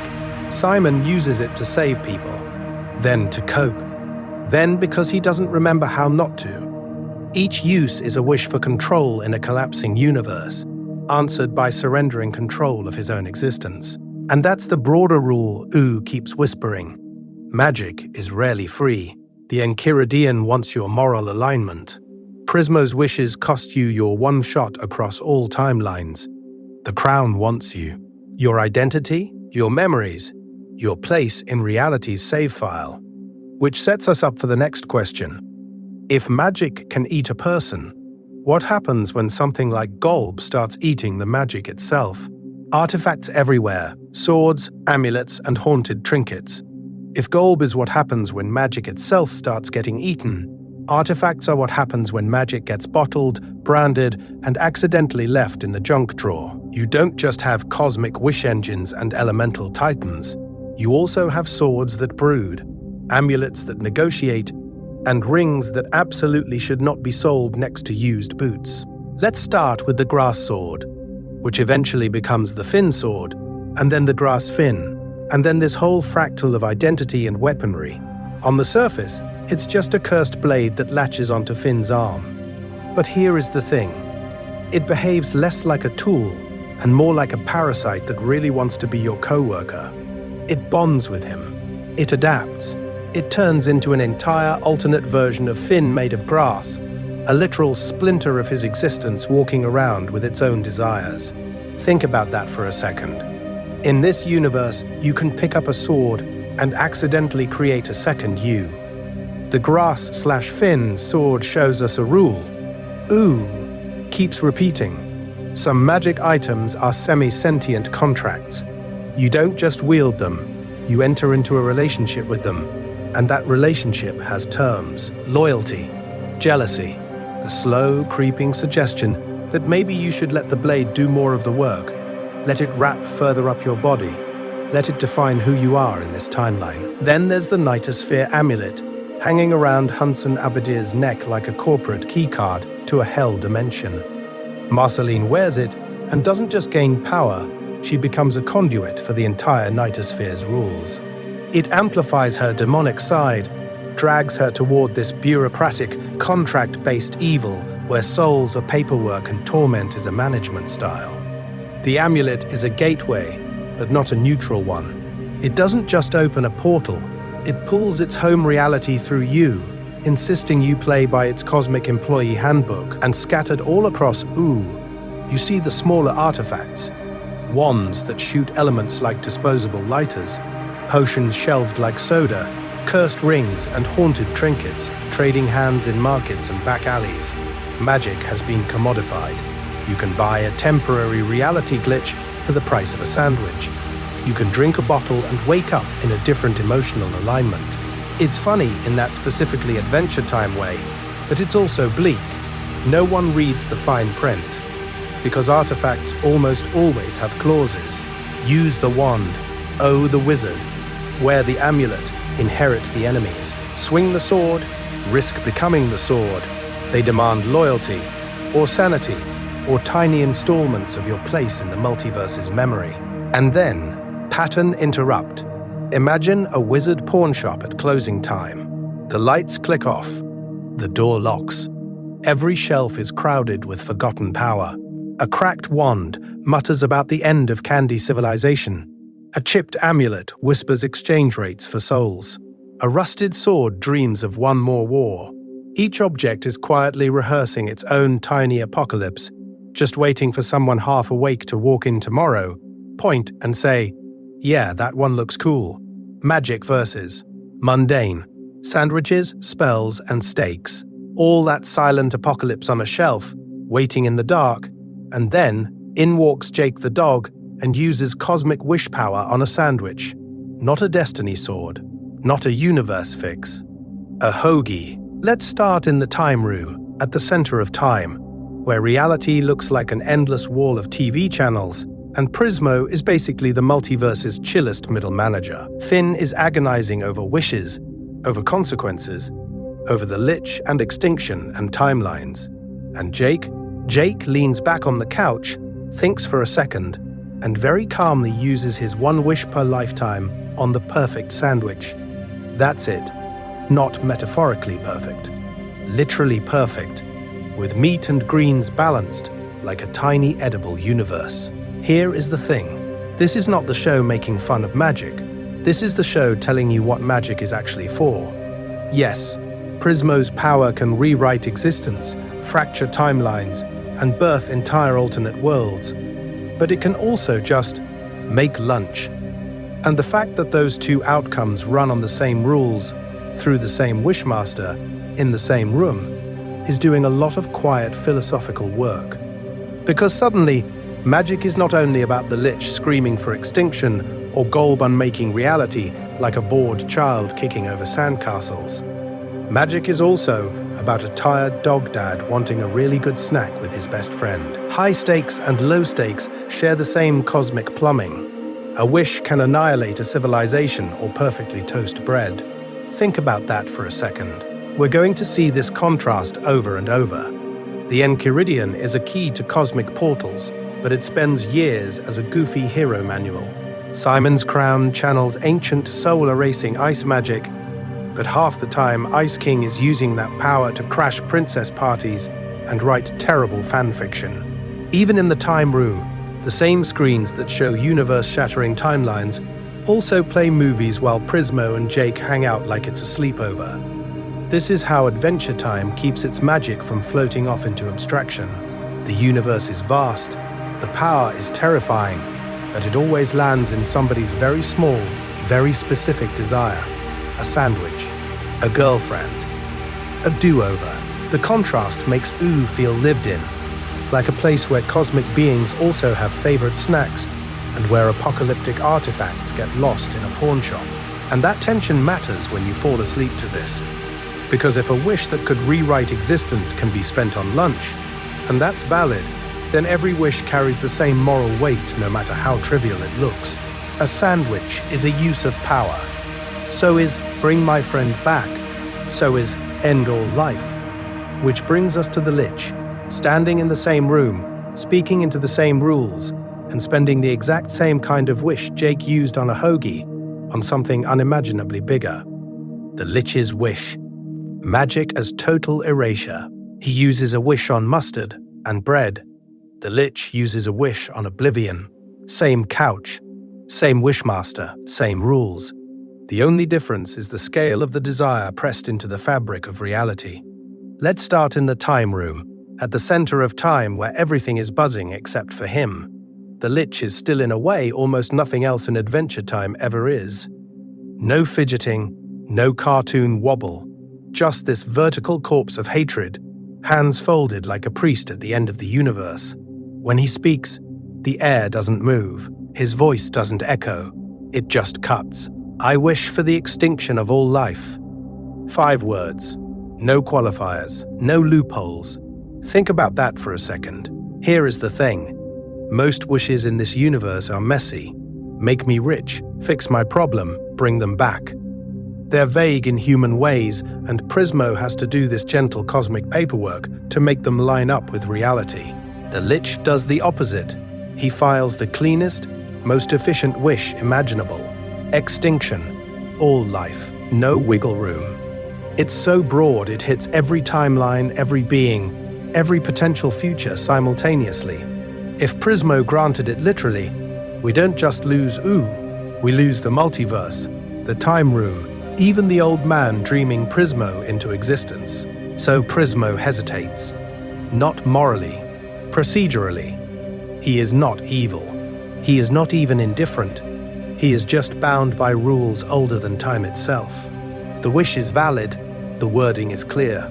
The problem is that a pure annihilation wish has nowhere to land without collapsing the structure that allows wishes to exist in the first place. So he does something sly and deeply constrained. He routes it. Instead of wiping out every timeline, Prismo births a new one, Farm World. A reality where the Mushroom War went differently, where Simon never put on the crown, where magic never flooded back in the same way. In that timeline, the Lich's desire expresses as a slow-motion catastrophe rather than an instantaneous cosmic delete key. The wish is honored, but quarantined. The universe becomes a kind of magical airlock, containing the pure death impulse inside a single branching reality. We're going to sit with that because it quietly shows you the upper limit of Prismo's power. He can rewrite a timeline, but he cannot press the off switch on existence. He can bend the rules, redirect the current, create Farm World as a sacrificial pocket reality, but he cannot fully comply with a wish that would erase the very system he's working for. Who is he afraid of disappointing? The unseen boss? The logic of the multiverse itself? And in that specifically Adventure Time way, this becomes a rule about magic as much as a rule about character. Even the darkest power we meet, the Lich's wish for total erasure, gets absorbed into narrative instead of ending it. No absolute cut to black. Just another timeline, another fin, another slow unfolding of consequences. The universe refuses, a hard stop. In the next part, we'll follow Farm World forward and watch how that contained apocalypse leaks back into the main timeline, turning one redirected wish into generations of magical fallout. Farm World, a universe born from a loophole. So when the universe refuses that hard stop, it doesn't heal the wound, it redirects it. The Lich's wish for total erasure doesn't delete existence. It bends, like light through a cracked lens, and we wake up somewhere colder, rougher, more human. Farm World. Let's start with the vibe, because Farm World is a whole different temperature of reality. No candy kingdoms, no pastel abominations, just snow, wood smoke, patched together houses, and humans scraping by in the frozen shadow of a half-remembered apocalypse. It feels grounded, almost mundane, and then you notice the landmines of magic half buried in the snow, the crown in an ice cave, nuclear relics, the distant memory of the Mushroom War humming under the ice. Here is the thing. The Lich's wish doesn't rewind time, it shunts it sideways. The Mushroom War still happens, but it plays out under different conditions, with different survivors, different chains of desire and fear. In the main timeline, that war cracks reality open and lets weird power flood in, mutating the world into ooh. In Farm World, the same war freezes everything in place, less whimsy, more fallout. Magic becomes an invasive species in a human world, not the native language of the land. You can see this most clearly in the crown. In U, Simon's crown is practically an elemental axis, a direct channel to ancient ice magic that rewrites his identity over centuries. In Farmworld, the crown is still cosmically dangerous, still wired into that same primordial power, but its meaning shifts. It's not a tragic, slow burn of one man losing himself. It's a sudden, brutal corruption of a boy who never grew up with magic at all. Same artifact, different ecosystem, totally different story. Think about that for a second. Same crown, same wish logic humming behind the multiverse. But in one timeline, the crown becomes a long, sad poem about mental illness and sacrifice. And in another, it's a jump scare that turns Farmworld Finn into a walking natural disaster. Magic isn't a script. It's a set of tendencies, a probability cloud that collapses into different shapes depending on who touches it and when. We're going to keep seeing this. The Enchiridion, the Grass Sword, even Golb's influence all echo differently in each universe, like the same chord played on different instruments. The rules stay eerily consistent. Wishes branch timelines, identity persists across forms. Power always demands a cost, but the emotional weather shifts. Farmworld is proof that the center of time doesn't enforce one true story. It just hosts an infinite number of drafts. And here's the quiet pattern interrupt. As you're getting sleepier, imagine the multiverse as a long, dim bookshelf, somewhere just outside your room. Each universe is a slightly different bedtime story, bound in the same worn leather, shuffled from the same deck of cosmic cards. Tonight, we pulled down Farmworld. In the next section, we'll slide our hand along the shelf again and see how that one cold little book sends ripples down the whole row. Finn's counter-wish, undoing the end of everything. So we pull down Farmworld from that long, dim bookshelf, and when you crack it open, the first page is already on fire. The Lich has spoken his wish. Life is extinct. Reality has been bent into a cold, perfect graveyard. And in the time room at the center of time, there's this quiet, awful stillness as Prismo's power finishes rearranging the multiverse to match one skull's desire. Here is the thing. Finn walks into that stillness carrying guilt. He dragged the Enchiridion up the cosmic chain. He watched the Lich step in front of Prismo like someone cutting the line at the end of existence. So when Finn finally gets his own wish, he isn't just asking for an adventure reset. He's a teenager trying to take responsibility for a dead universe. Think about that for a second. You're 16, and your moral instinct is, I should fix the extinction of life. Let's start with the wording. Finn doesn't say, I wish the Lich never made a wish. He doesn't even say, undo the Lich. He reaches for something more physical, more Finn. He wishes that the Lich had never existed in the first place. Simple, direct, brutal. And Prismo, who has to take language literally but not maliciously, now has to interpret that sentence in a way that doesn't cause a full multiverse aneurysm. Because if Prismo just erases the Lich across all timelines, you don't get a tidy fix. You get cascading paradox. Heroes that were never forged. Events that never happened. A universe full of plot holes. So instead, Prismo does something more elegant. He overlays a new reality on top of the Farmworld branch. He doesn't delete the wish. He routes around it.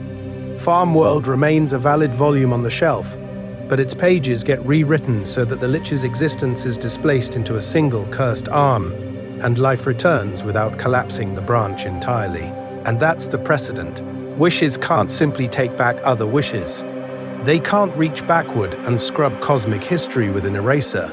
They can only redirect the flow, stacking new layers of reality on top of old ones until the timeline looks stable again from the outside.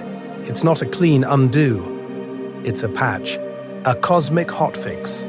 For Prismo, this is just another night at work, another visitor whose desire is half justice, half panic. There is sadness there, resignation, the exhaustion of someone who has seen extinction wishes and mercy wishes and incredibly petty sandwich wishes all weighed the same by the rules. He is not evil. He is not even indifferent. He is just bound by procedures older than time itself, forever mediating between destruction and restoration. trying to keep the multiverse from tearing like cheap wrapping paper. And if even Prismo's best corrective wishes can't fully erase their own consequences, what happens when the deeper magic that holds all of this together starts to decay?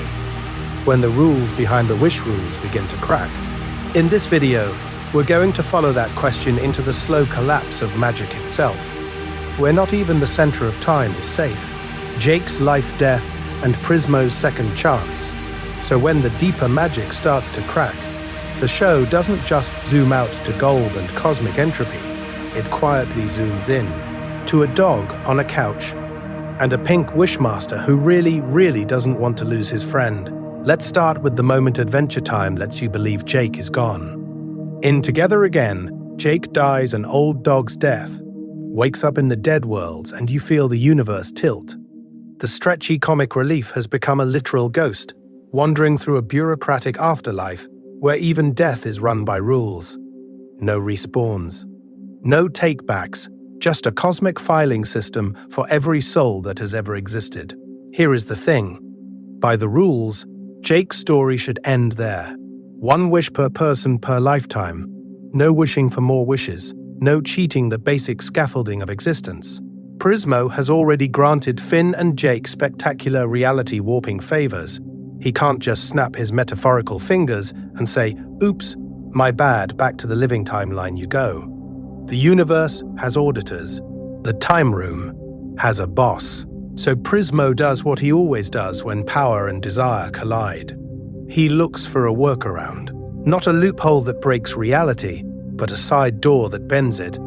In Wake Up and Jake the Dog, we already watched him juggle the Lich, Farmworld, and Finn's wish by spawning alternate timelines instead of violating the core rule. With Jake's death, he's playing a similar game, gently nudging events, arranging chances, letting Finn fight through the dead worlds so that the wish, when it comes, is technically earned rather than casually granted. Think about that for a second. The cosmic Wishmaster is basically doing emotional tax law, and under all of that is tenderness. Prismo and Jake's dynamic has always been this low-key, late-night hangout energy. They watch movies at the center of time. They eat pickles in a cosmic bachelor pad. They make dumb, dry jokes about existence while entire timelines flicker on the walls like background TV. It feels chill. It is not chill. It is a lonely dream being rearranging reality just to keep his favorite guy on the couch a little longer. There is sadness there. Resignation. The knowledge that he can't do this for everyone, that he shouldn't even do it once, and he's doing it anyway because Jake is one of the very few people who treats him like a person instead of a power source. In that specifically Adventure Time way, the rule bending becomes a love letter. We're going to see this more as magic decays. Every spell, every wish, every cosmic favor is negotiated by someone with attachments and regrets. Magic in O is not neutral, it's personal. And if Prismo is quietly rewriting the fine print for one dog, what happens when beings much older and stranger start rewriting the fine print for the entire multiverse? Rulebook of the cosmos. What we've learned about wishes, so when we say the rule bending becomes a love letter, we also have to admit there is still a rulebook, a quiet cosmic stack of forms sitting at the center of time. And Prismo, for all his warmth, still has to stamp them. Let's start with the basics we've been circling. One wish per person per lifetime. No loophole, no Ice King gets a fresh punch card just because his mind has collapsed and his name changed. The wish has to be spoken clearly. Prismo takes it literally, but not cruelly. He's not twisting your words. He's just following the manual. Here is the thing. He also cannot directly undo a previous wish. No retroactive erasures. No, actually, never mind that apocalypse. Above all of that, there are higher multiversal constraints, those unseen boss-level rules that even the time room has to obey. Once you see those, the edge cases suddenly make sense. The Lich wishes for the extinction of all life, and instead of overwriting reality, we get Farmworld, a separate timeline where that desire is quarantined. Finn's counter-wish doesn't delete the Lich's wish. It branches away from it, like filing a corrective document that opens a new case rather than closing the old one. Small-scale wishes, like Jake asking for a perfect sandwich, slide through the system as local edits, tiny ripples in a single universe. Large-scale reality edits, like Wish Finn's whole fake life, demand new timelines, new folders in the cosmic cabinet.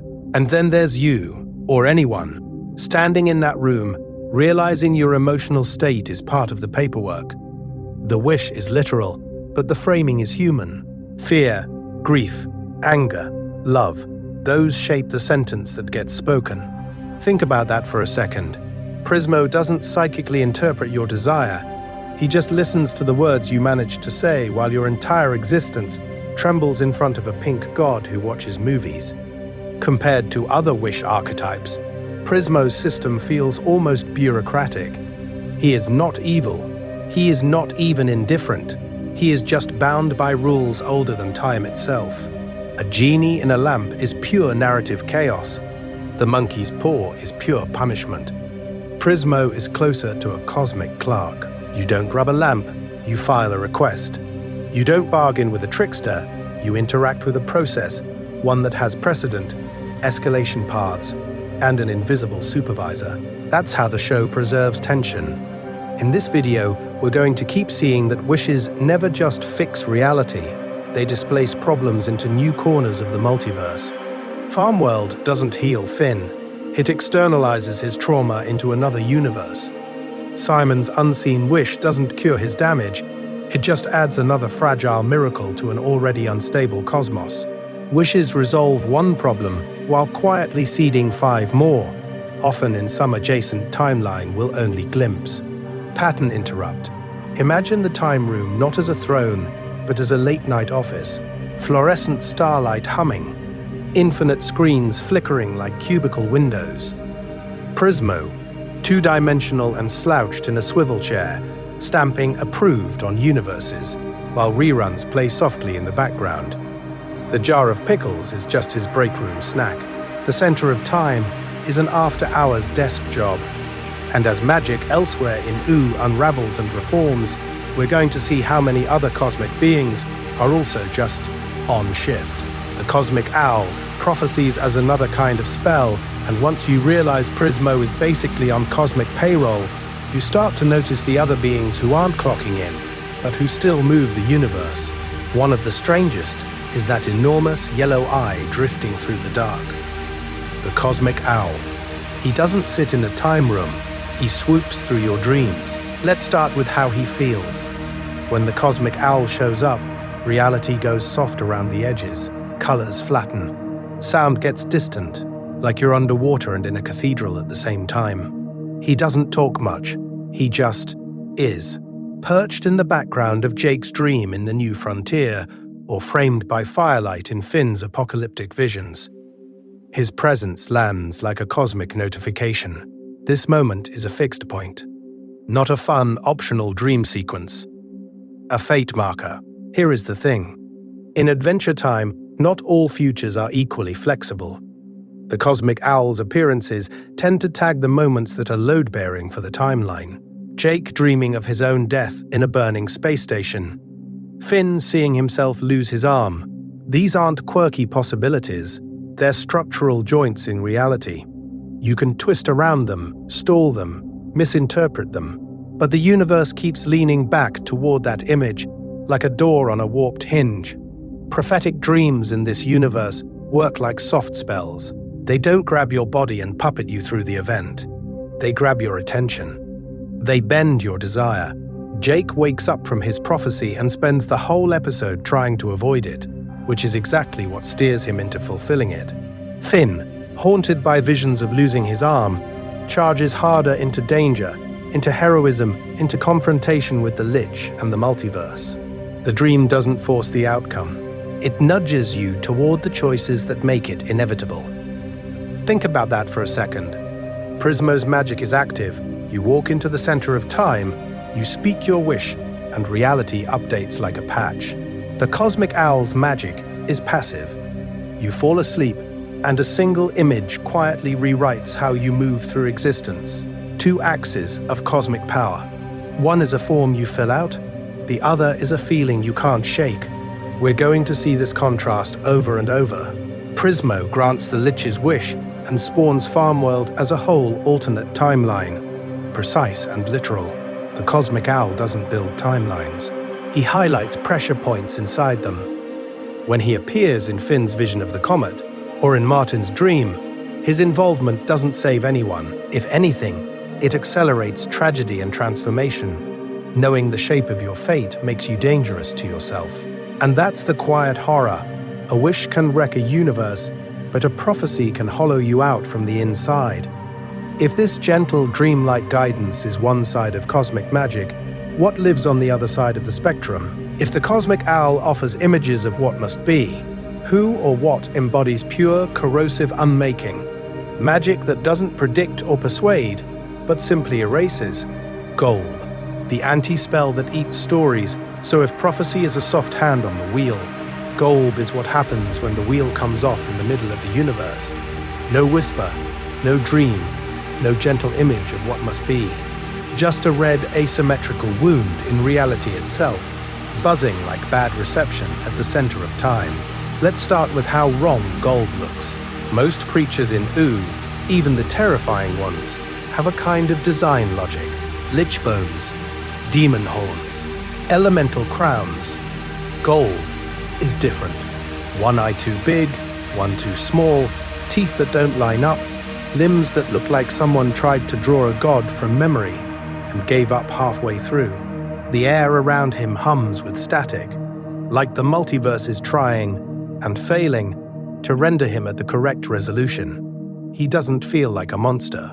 He feels like a glitch. And here is the thing. That visual glitch is exactly what he does to existence. Golb treats reality like something you can chew, swallow, and spit back out in the wrong order.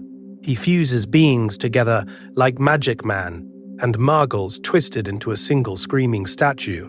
He corrupts magic, turning structured power into raw, unusable noise.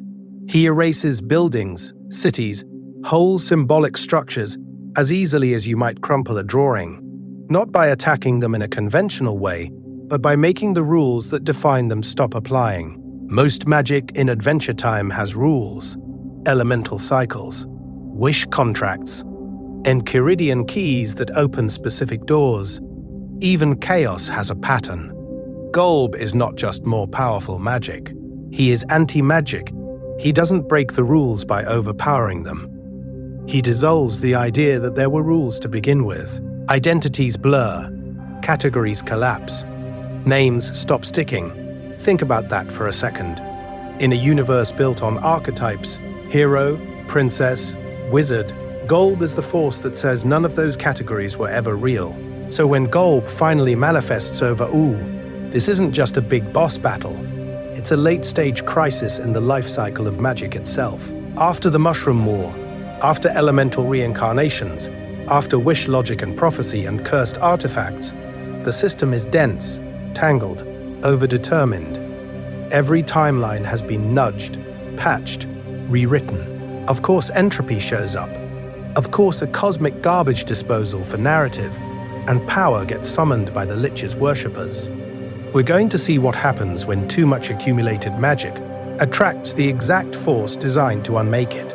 And into that static storm walk Simon and Betty, a love story that has already been shredded by the Crown's ice magic steps, directly into a presence that does not care about love, or sacrifice, or narrative closure. Simon wants redemption. Betty wants to save him. Golb wants nothing. He does not bargain, does not monologue, does not even hate, he just is. Their fusion inside Golb, Betty using his power to contain him, to rewrite his trajectory around Simon, is less a happy ending and more a cosmic stall, a delay, a wish made in a language the universe barely recognizes. In that specifically Adventure Time way, Golb becomes the negative image of every spell we've talked about. Where magic tries to define, Golb erases. Where stories try to end, Golb refuses. And yet, Ooh survives, which raises a quiet question for the next part of this bedtime history. After anti-magic itself passes overhead like a storm, what kind of magic is even left to rebuild with? Betty, Simon, and the last spell you can ever cast. So when the storm of Golb finally passes, and Ooh is somehow still there, we're left with a weird silence. Anti-magic has just brushed against the universe, erased whole timelines of possibility, and yet a single, fragile human choice is what actually decides how this all ends. That choice is Betty. Let's start way back, before the cosmic horror, when Betty is just an archaeologist with an academic curiosity about magic, reading Simon's notes, chasing artifacts, treating the Enchiridion and ancient runes like a grad thesis instead of a doorway into the multiverse. She doesn't want power. She wants understanding. And then Simon puts on the crown, and the crown rewrites his mind, and suddenly magic stops being a topic and becomes a crisis. From that moment, every spell she touches, every ritual, every pact, is really a wish. Bring him back. Here is the thing. Betty doesn't fall into magic the way wizards in Ooh usually do, through ego or boredom or raw desire for power. She gets dragged in by love. She time travels. She hijacks a magic bus. She works with Magic Man and then becomes something like Magic Man Squared, absorbing Martian chaos into her own already fractured timeline. By the time Golb appears over Ooh, Betty isn't a bystander to magic anymore. She is made of it, a walking contradiction of human devotion and cosmic glitch. When she merges with Golb, that's not just a desperate move in a boss fight, it functions as a spell, a final, irreversible spell whose target is herself. She uses the crown, uses the rules of wish logic, and essentially encodes one command into the fabric of this annihilation god. Protect Simon. It's self-erasure as ritual. She doesn't ask to go back to her old life. She doesn't ask for the universe to rewind. She asks for permanent guardianship, and the cost is that the guardian and the girl can never be separated again. Think about that for a second. Magic in Adventure Time has always been able to change bodies, landscapes, even timelines. But what Betty does is stranger. She takes an emotion, her love, her refusal to move on, and uploads it into Golb's operating system.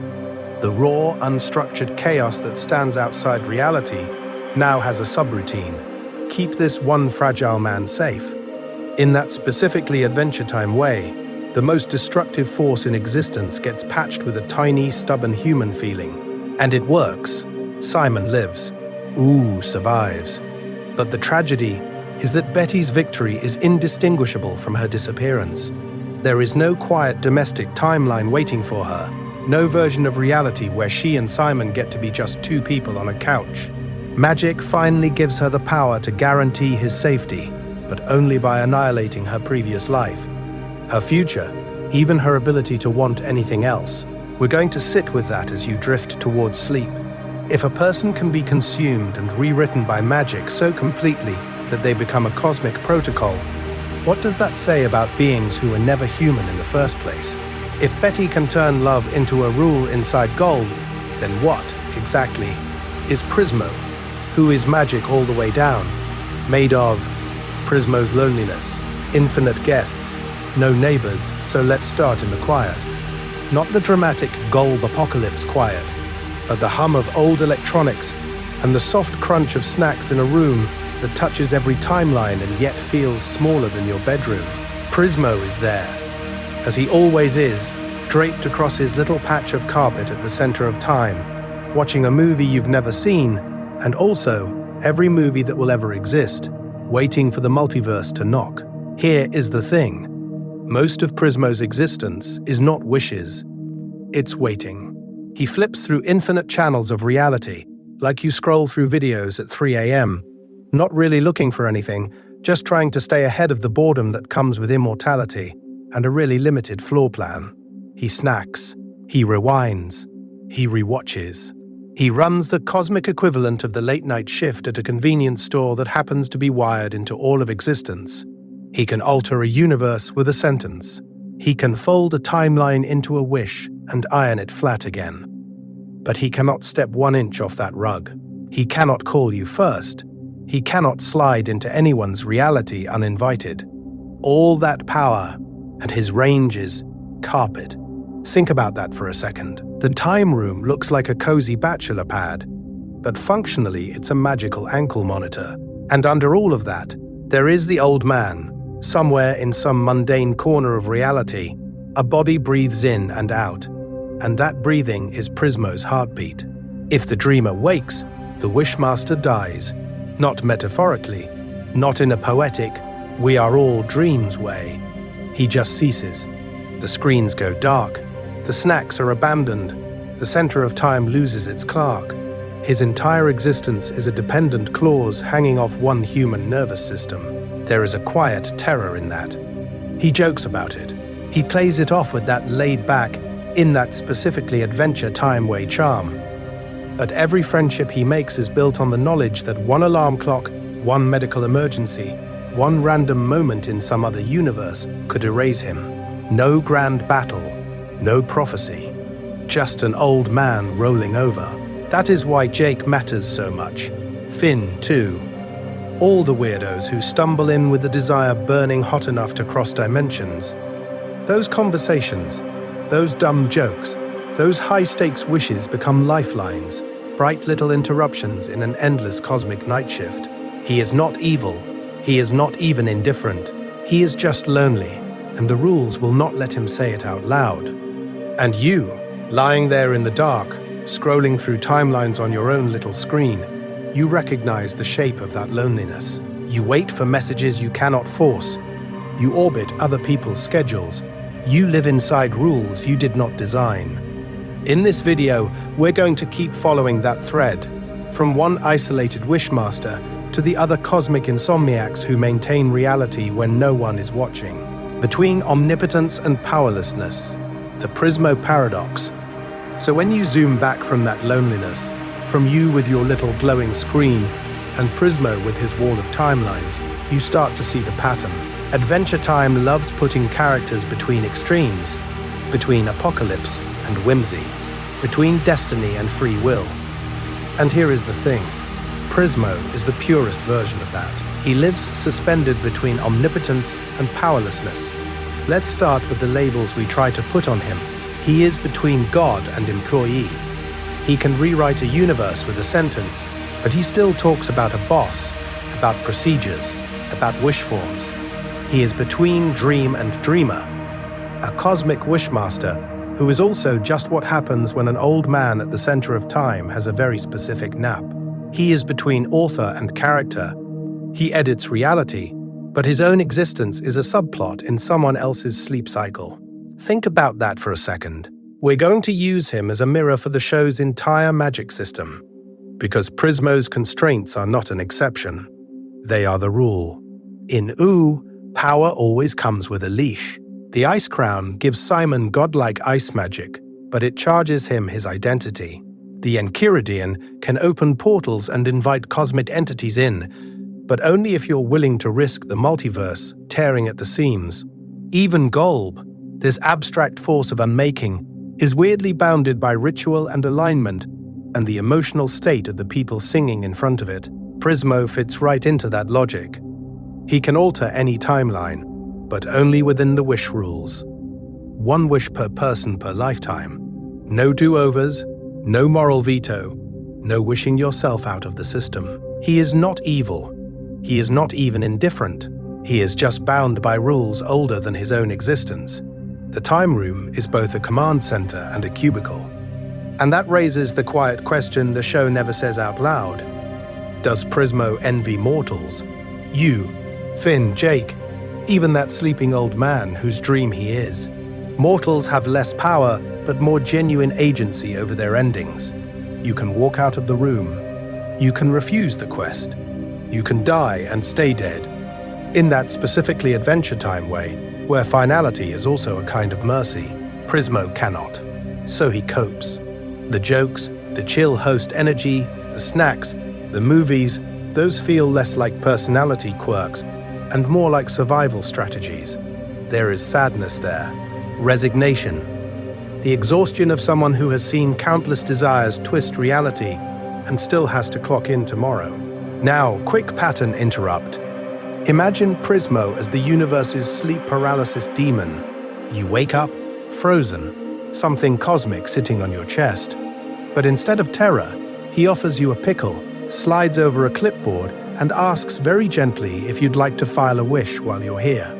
And from that strange, cozy horror, we can drift outward to all the other forces in OO that make similar bargains between power and cost.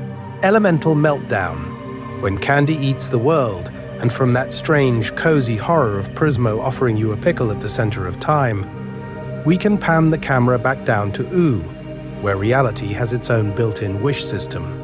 Not a genie, not a dream. 4 enormous sleeping programs under the surface of existence. Candy, ice, fire, and slime. And when they boot up wrong, the whole universe starts to melt into them. Let's start with the elemental meltdown. That mini-apocalypse that looks cute until you realize it's basically a factory reset for the timeline. The 4 reincarnated elementals, Bubblegum as Candy, Patient Saint Pim as ice, Flame Princess as fire, and Slime Princess as slime, don't just have powers, they are the powers. They're walking operating systems for the land itself, and when Patience jolts everyone awake, those systems spike. Elemental magic stops being background radiation and starts rewriting the map. You see it most clearly in the way OO fractures into 4 domains: ice spires, molten rivers, oceans of viscous slime, and, most unsettlingly, endless pink. The world doesn't merely get decorated, it gets reformatted. Think about that for a second. Every complex creature, every messy little contradiction, is suddenly eligible to be downgraded into a single happy file type. Here is the thing. Candy looks harmless. Bubblegum's magic doesn't blast you into atoms. It hugs you into submission. During the meltdown, her candy element surges so hard it starts eating the world, turning people into smiling gumdrops and lollipops with one-note personalities. No trauma, no doubt, no real choice. Just permanent, saccharine contentment. It's utopia as a spell effect, and the cost is that nuance, grief, and growth get paved over with frosting. It is not evil. It is not even indifferent. It is just a desire taken to its logical, terrifying conclusion. Patience Saint Pim is the catalyst, the one who thought she could manage all this. She unfreezes the other elementals because she's bored and lonely after centuries on ice.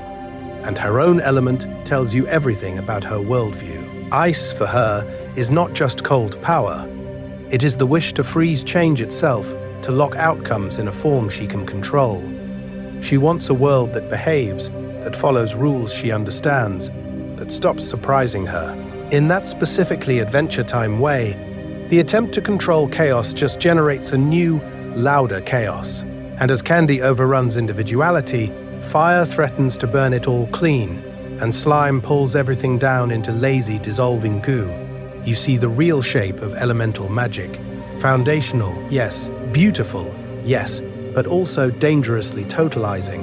Each element wants to make reality in its own image, to overwrite the multiverse with a single aesthetic, a single mood, a single answer to what existence should feel like. If even the natural magic baked into the bones of OO can tip into quiet apocalypse, what hope is there for the artificial hacks, wizardry, cursed crowns, wish-granting artifacts that don't have any built-in balance at all? Wizards in decline. When spells start to feel old-fashioned, here is the thing. When you zoom out from the elementals trying to repaint reality, the old-school wizards start to look small, not weak exactly, just off to the side, like they're still arguing about robe colors while the universe is busy rewriting its own source code. Let's start with Wizard City.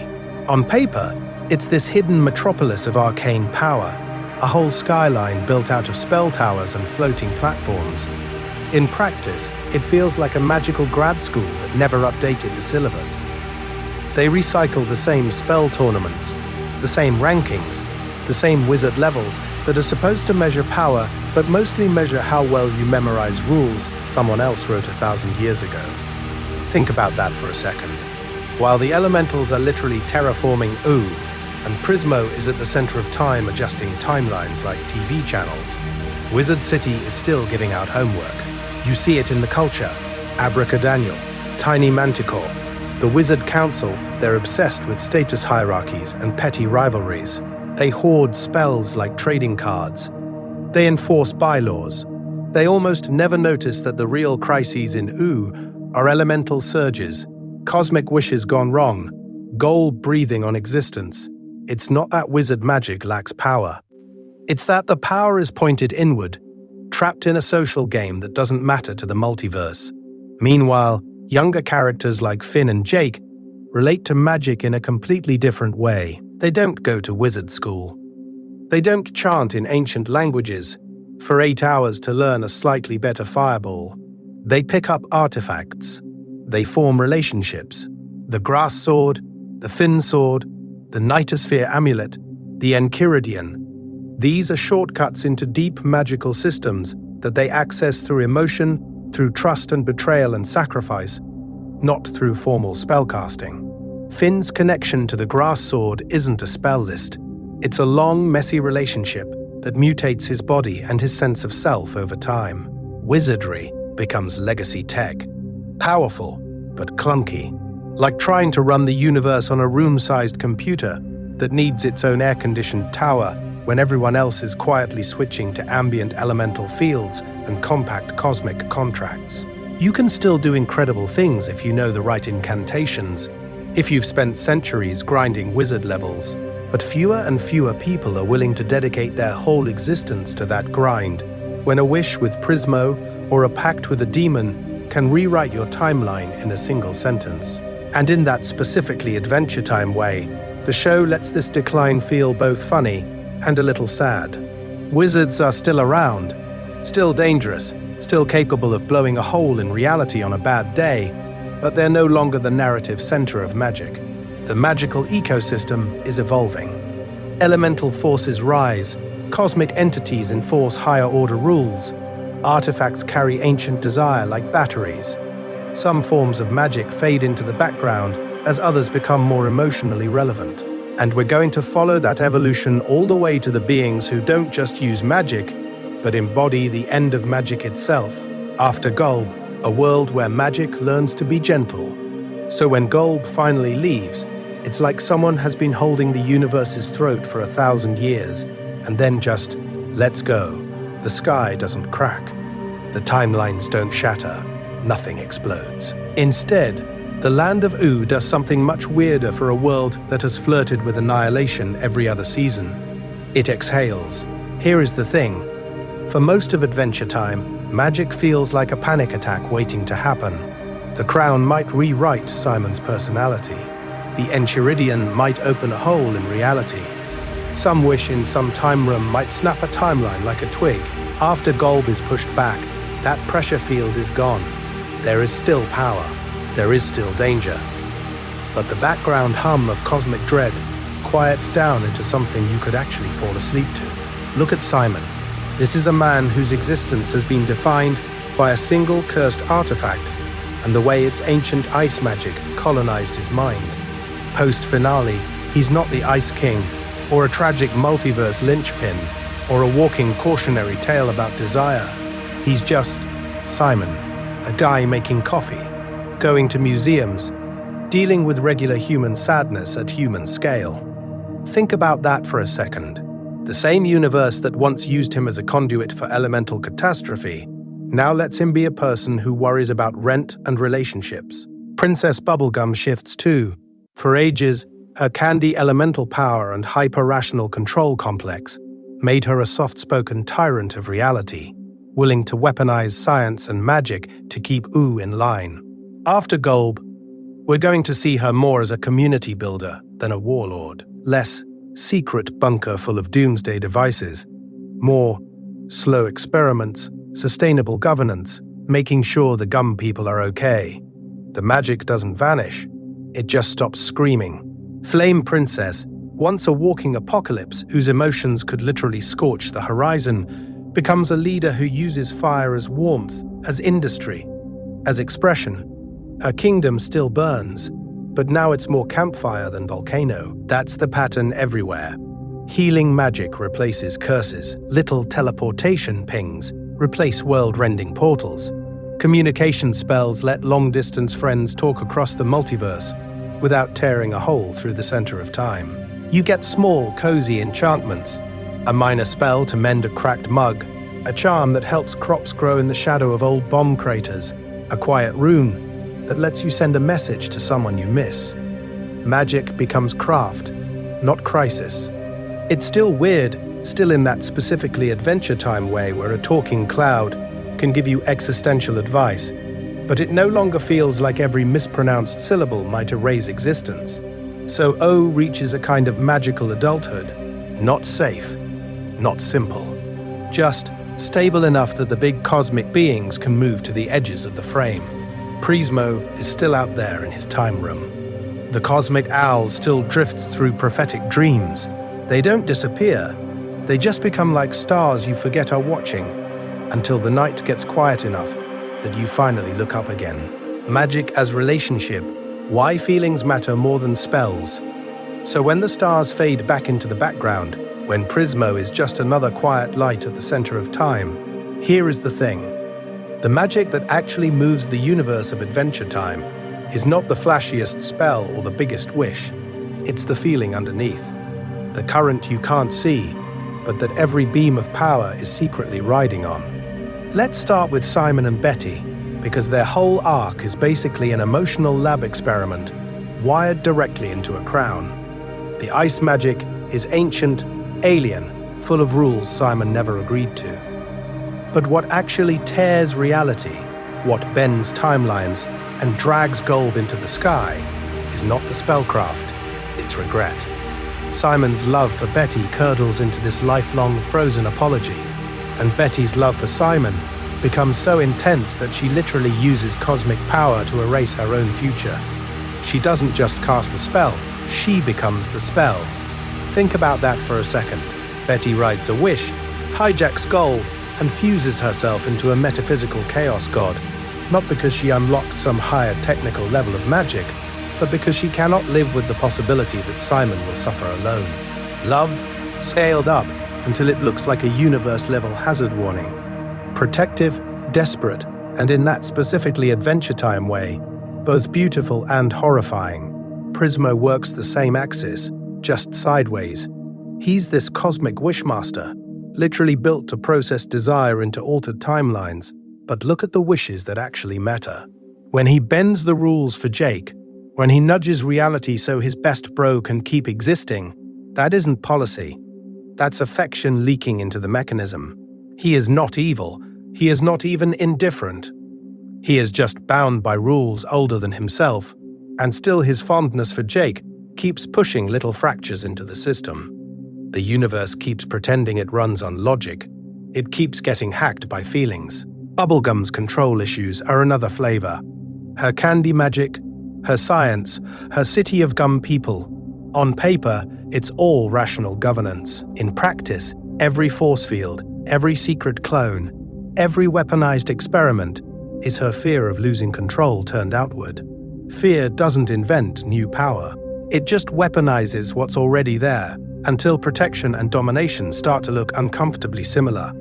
And then there's Finn, whose main spell is compassion. No runes, no incantations, just the repeated, stubborn choice to see people as more than their worst moment.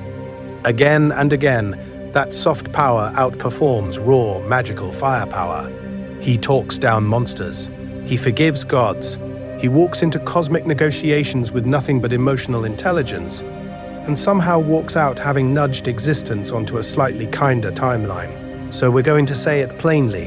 In this video, every beam of light, every wish, every cosmic event has really been an amplifier. Magic doesn't create love or fear or loneliness. It just turns the volume up. Love becomes shields. Fear becomes weapons. Loneliness becomes world-ending bargains made just to feel seen. And that's why this whole system feels weirdly humane, even when we're zoomed out to the multiverse. You recognize it. You live it. You don't have Prismo in your bedroom, but you do have late-night desires that quietly rewrite tomorrow. Here's the pattern interrupt. As you're lying there, half asleep, replaying regrets, drafting imaginary conversations, wishing you'd said something different. That's a kind of wishcraft, tiny, human-scale chronomancy. You are already negotiating with your own future timeline, deciding who you'll be when the sun comes up. Comparing spellbooks, Adventure Time versus other magical worlds you're already doing wishcraft in your own bed, and meanwhile, out in the land of Ooh, magic is doing the exact same thing on a cosmic scale. It's not a neat spreadsheet of spells, it's more like everyone's regrets, obsessions, and memories leaking out into reality and refusing to go back in. Let's start with the contrast, because here is the thing. In a lot of fantasy worlds, magic is a hard system. You learn the spell names, you count the mana points, you climb the power ladder, you study a grimoire like you're cramming for a physics exam, and if you pass, you get fireballs. Clear inputs, predictable outputs. Brandon Sanderson would be proud. Adventure Time does not live there. In Ooh, magic behaves less like engineering and more like psychology that escaped the lab. Simon's crown doesn't just cast ice, it rewrites his identity until he is Ice King.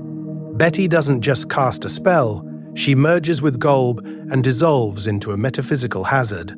Even the Enchiridion, which starts as a straightforward hero's manual, slowly mutates into a reality key that can open portals and summon cosmic beings, as if the book itself is remembering what it used to be in some other timeline.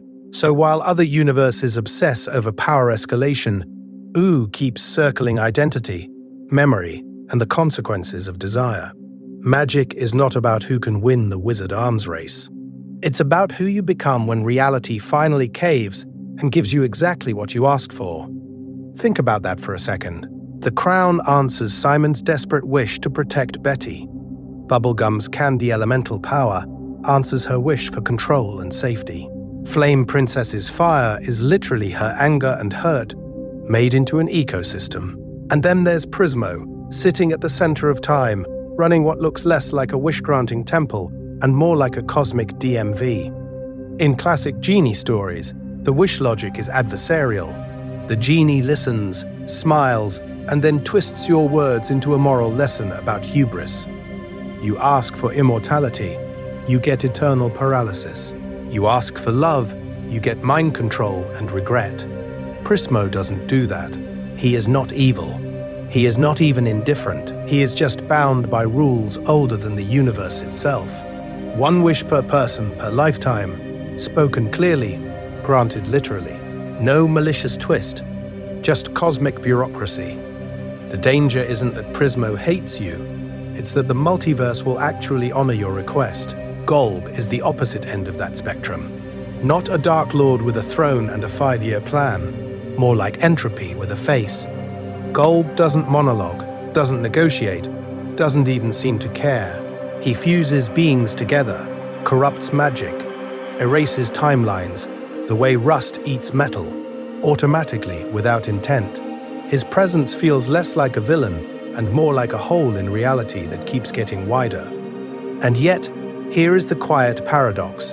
In a multiverse full of harsh rules, cruel genies, and meticulous spellbooks, Adventure Time's magic feels strangely soft to fall asleep to.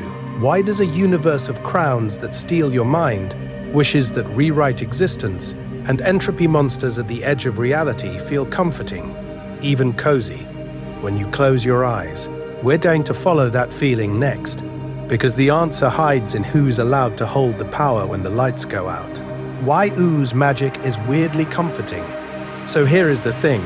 In most universes, if someone puts on a cursed crown that erases their mind, that's just the end of the bedtime story. Fade to black. Tragedy complete. But in Ooh, Simon's crown destroys him, and somehow over absurd amounts of time and pain, that same catastrophe becomes the bridge that lets him love Betty, protect Marcy, and eventually, finally, step away from the ice. The magic hurts him. And still, it's the road back.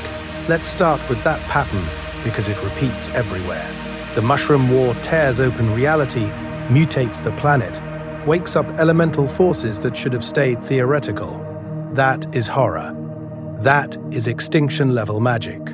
But from that fallout, you get the elementals reincarnated as deeply flawed girls and princesses. You get a candy kingdom built on science and sugar. You get a universe where a stretchy dog and a human boy can actually matter.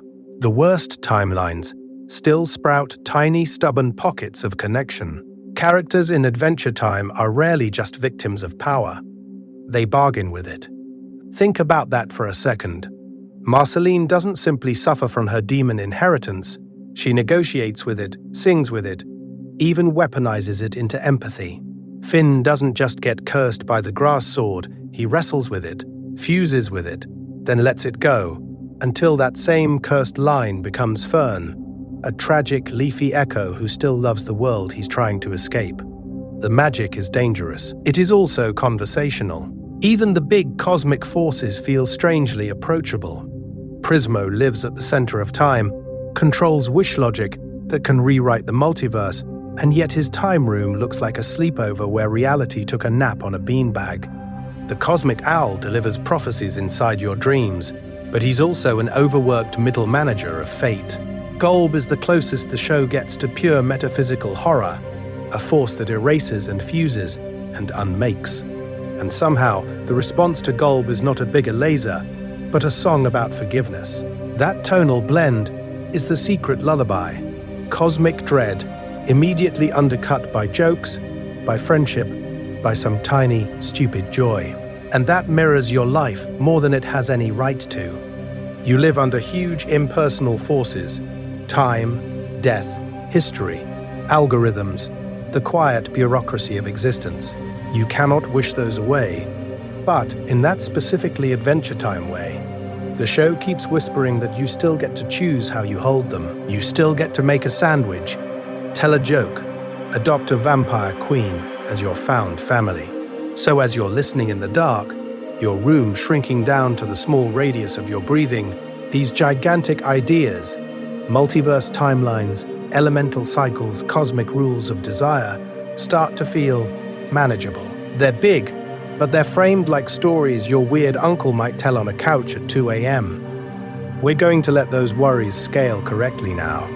Your problems are real. They're just not Golb. They're just not the Lich. And once magic feels that gentle, you can follow it deeper into where it came from in the first place. A slow walk back through the time room. So let's start walking back to the center of time. You can picture it again if you want.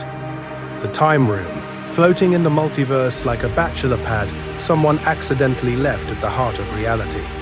The TV glow painting the walls in soft blues and oranges, the fridge humming with that low domestic vibration, and then, just beyond the windows, that impossible, infinite black. Not space, not sky, just the quiet pressure of all timelines stacked on top of each other. Here is the thing. After everything we've traced, this room feels different now. We've gone all the way back to primordial elementals, those ancient cycles of ice and fire and candy and slime, rewriting the land long before Finn ever swung a sword. We watched the Mushroom War crack the planet and fracture reality so deeply that magic and radiation and ghosts just started leaking through. We followed wizards and artifacts, crowns and grimoires and swords that rewrite your body, all the way up to Prismo's couch. Think about that for a second. Every wish we talked about, every rule, every timeline forked by one carefully phrased sentence, all of it passes through this cozy little room with a jar of pickles in the corner. The Lich wishing for extinction. Finn accidentally spawning farm world. Simon's implied, aching, probably selfless wish sitting off screen like a loaded cosmic gun. Prismo doesn't move. He just listens. He just speaks. And reality flinches. We're going to slow down here, because Prismo, in that specifically Adventure Time way, is tragic and weirdly relatable at the same time. He is cosmic power taped to human vulnerability, a two-dimensional wishmaster who can warp existence but only according to inherited rules he did not design. One wish per person per lifetime. No wishing for more wishes. No moral veto. He is not evil. He is not even indifferent. He is just bound by rules older than he is. And under all that, there's desire. His and everyone else's. Every magical event we've touched circles the same emotional drain. Simon putting on the crown out of love and terror of loss. Betty tearing through reality because she can't accept a universe where he's gone. Finn wishing for a version of reality where he doesn't have to feel powerless. Even Golb's unmaking feels like the nightmare version of a wish. What if you could erase every hurt by erasing everything? Those are not big cosmic plot devices. They're just loneliness with special effects. Love with better lighting. Fear given a color palette. So as we walk back through the time room in your head, you can let the exact details blur. Elemental reincarnations, mushroom war fallout, magical artifacts, Golb's defeat and that quiet, post-finale balance where magic doesn't vanish, it just settles. What matters is the feeling that this strange universe actually cares about its people, even when it can't protect them from their own wishes. You can almost fall asleep to that hum. The fridge, the TV, the multiverse outside, still spinning. And Prismo, at the center of time, watching over timelines like they're late-night movies he's seen 1,000 times, but keeps on anyway, because someone out there still needs the ending. Between waking and dreaming, your own little time room, you can almost feel that hum leaking out of the screen now and into your room. The fridge, the TV, your own thoughts glowing like tiny timelines behind your eyes as they start to flicker and slow down. Because here is the thing, you are in your own little time room right now. Not at the center of time, not watching the entire multiverse, but hovering in that narrow corridor between waking and dreaming where reality gets soft around the edges. Your bed is the beanbag. The ceiling is the wall of screens. And instead of reruns of Ooh, you're watching old memories, half-formed wishes, and stray ideas play out on the private channel of your mind. Let's start with that feeling when you're almost asleep and your brain starts throwing out weird crossovers. A conversation you had 3 years ago, a scene from Adventure Time, a worry about tomorrow. They all overlap, like different timelines bleeding into each other on Prismo's monitors. Not fully real, not fully unreal, just drifting through. Think about that for a second. You, half awake, are doing a tiny, low-power impression of a cosmic wishmaster. We're going to lean into that. Because in this video, we've watched people make big, dramatic wishes that fracture reality. The Lich ending life, Finn spawning farm world, Simon probably begging the universe to keep someone safe. And those are loud examples of a quieter rule the show believes in. That what you focus on, what you name, what you let crystallize in your head right before you drift off, has a way of nudging the timeline you wake up into. Not in a dramatic Prismo snaps his fingers way. More like a soft gravitational pull on tomorrow. You worry all night, you wake up already inside that worry's orbit. You fall asleep holding on to one small, gentle desire. I want to be a little kinder to myself. I want tomorrow to hurt less. And the universe doesn't rearrange itself, but you do. Slightly, enough to bend the path you're on by a fraction of a degree. And if you don't remember any of this in the morning, that's fine. That's expected. Memory is not the only way a story leaves a mark. Prismo's clients don't walk away with a transcript of their wish. They just live inside its consequences. In the same way, this whole history of magic in Ooh can just sink into the background of your mind, like a show that kept playing after you fell asleep on the couch. It's still in there. It still happened. In your personal multiverse. Because in that specifically Adventure Time way, magic is never really about control. Prismo can rewrite existence, but he can't free himself. Simon can wield ancient ice power, but he can't unmake his own trauma. Bubblegum can command candy elemental forces, but not the hearts of her people. The rules of the universe are too big, too strange, too indifferent to be mastered by a single clever wish. So the show quietly suggests another option. You live with the uncertainty. You let wonder and fear and love coexist. You accept that you will never see every screen in the time room, never trace every thread back to the Mushroom War, never fully understand why Golb exists or why some artifacts choose some people. And you keep going anyway.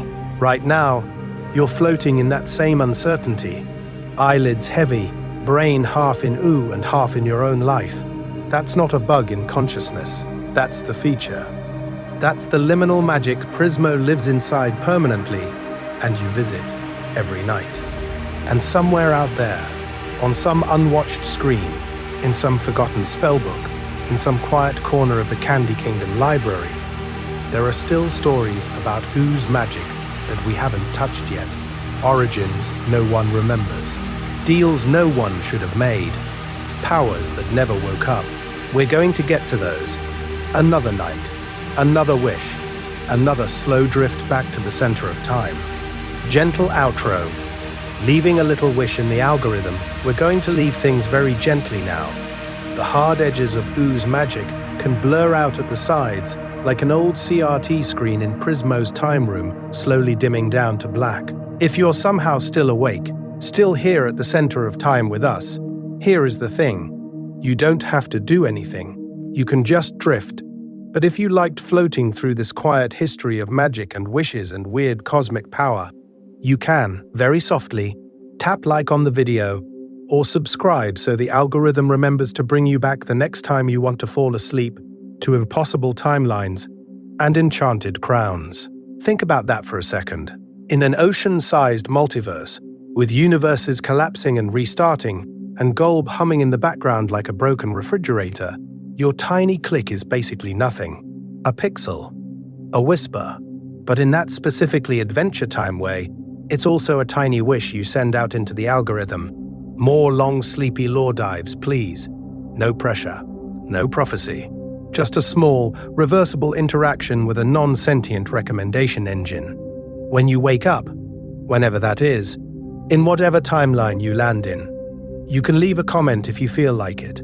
Tell us your favorite magical moment from Adventure Time. Maybe it's Simon putting on the crown for the first time and rewriting his own existence.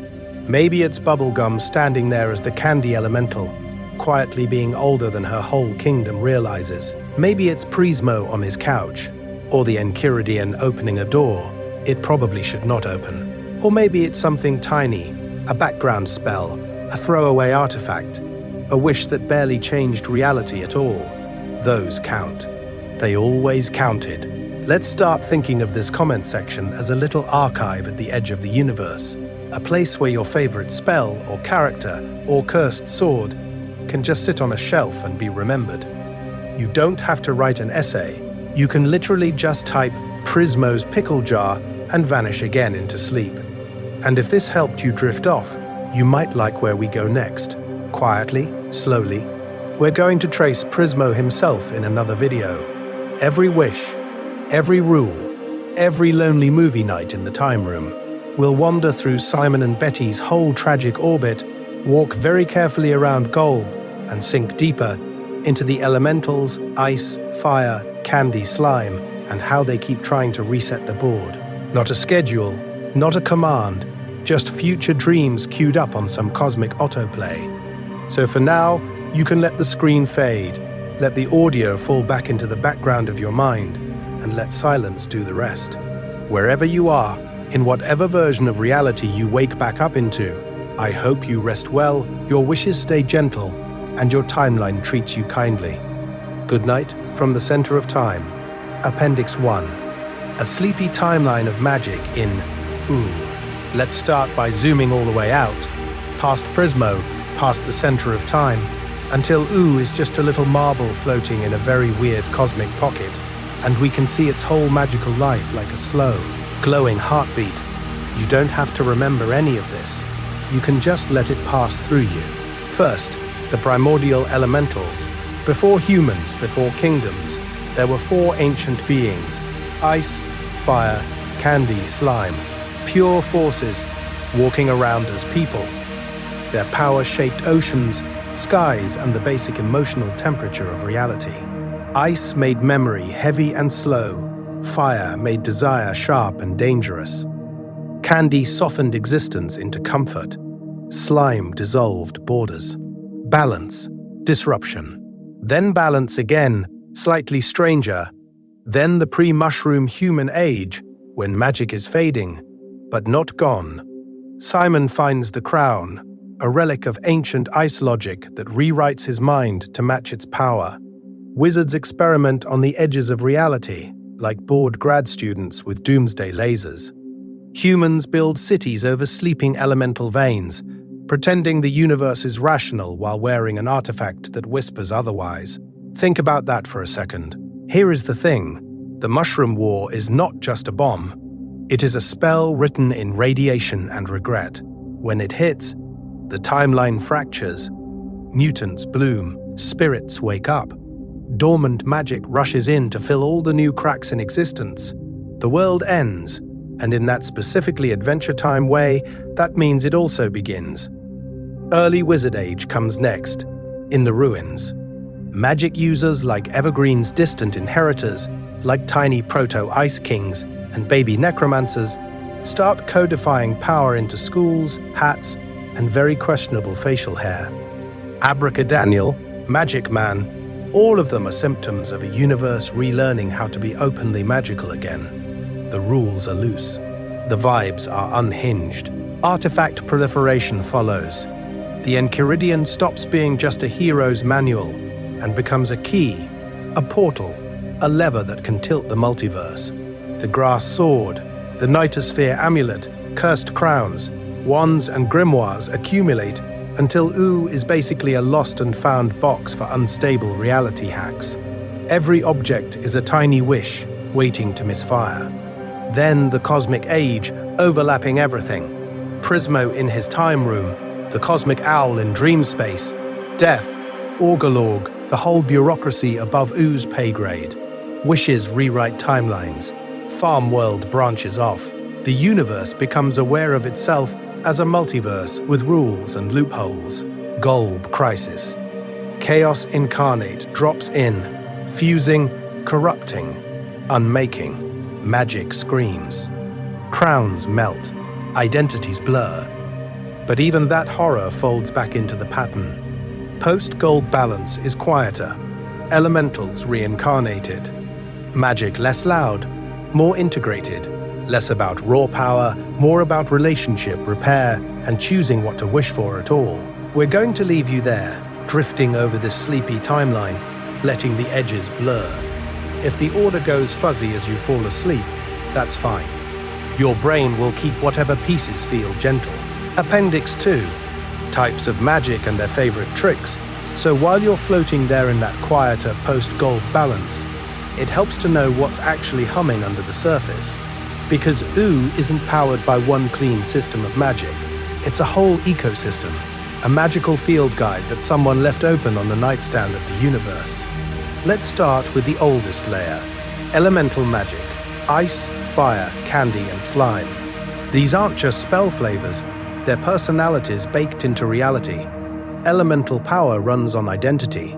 The more an elemental leans into their nature, the stronger they become, and the more the world around them starts to match their internal vibe.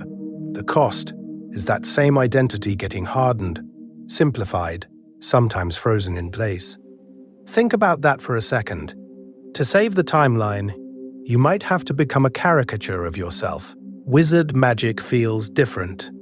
Less destiny, more homework. This is the realm of incantations, sigils, and extremely questionable robes. Wizard spells run on knowledge and discipline. You study, you memorize, you obey bizarre rules about components and gestures, and in return, you get controlled bursts of power. The cost here is time and obsession. You can spend your whole existence in a tower chasing one more spell, while the rest of the multiverse quietly moves on without you. Artifact magic sits somewhere in between. Crowns, swords, grimoires, amulets. Power that has been condensed, bottled, and left lying around like cosmic litter. Here is the thing. Artifacts don't just grant abilities, they negotiate with whoever wears them. The rule is simple. They always want something back. With Simon's crown, it's sanity and memory, traded away in tiny pieces until the user and the artifact's purpose are the same. Artifact magic is risk given physical form. Then there's cosmic magic, Prismo in his time room at the center of time. the cosmic owl gliding through dreams like a quiet alarm bell.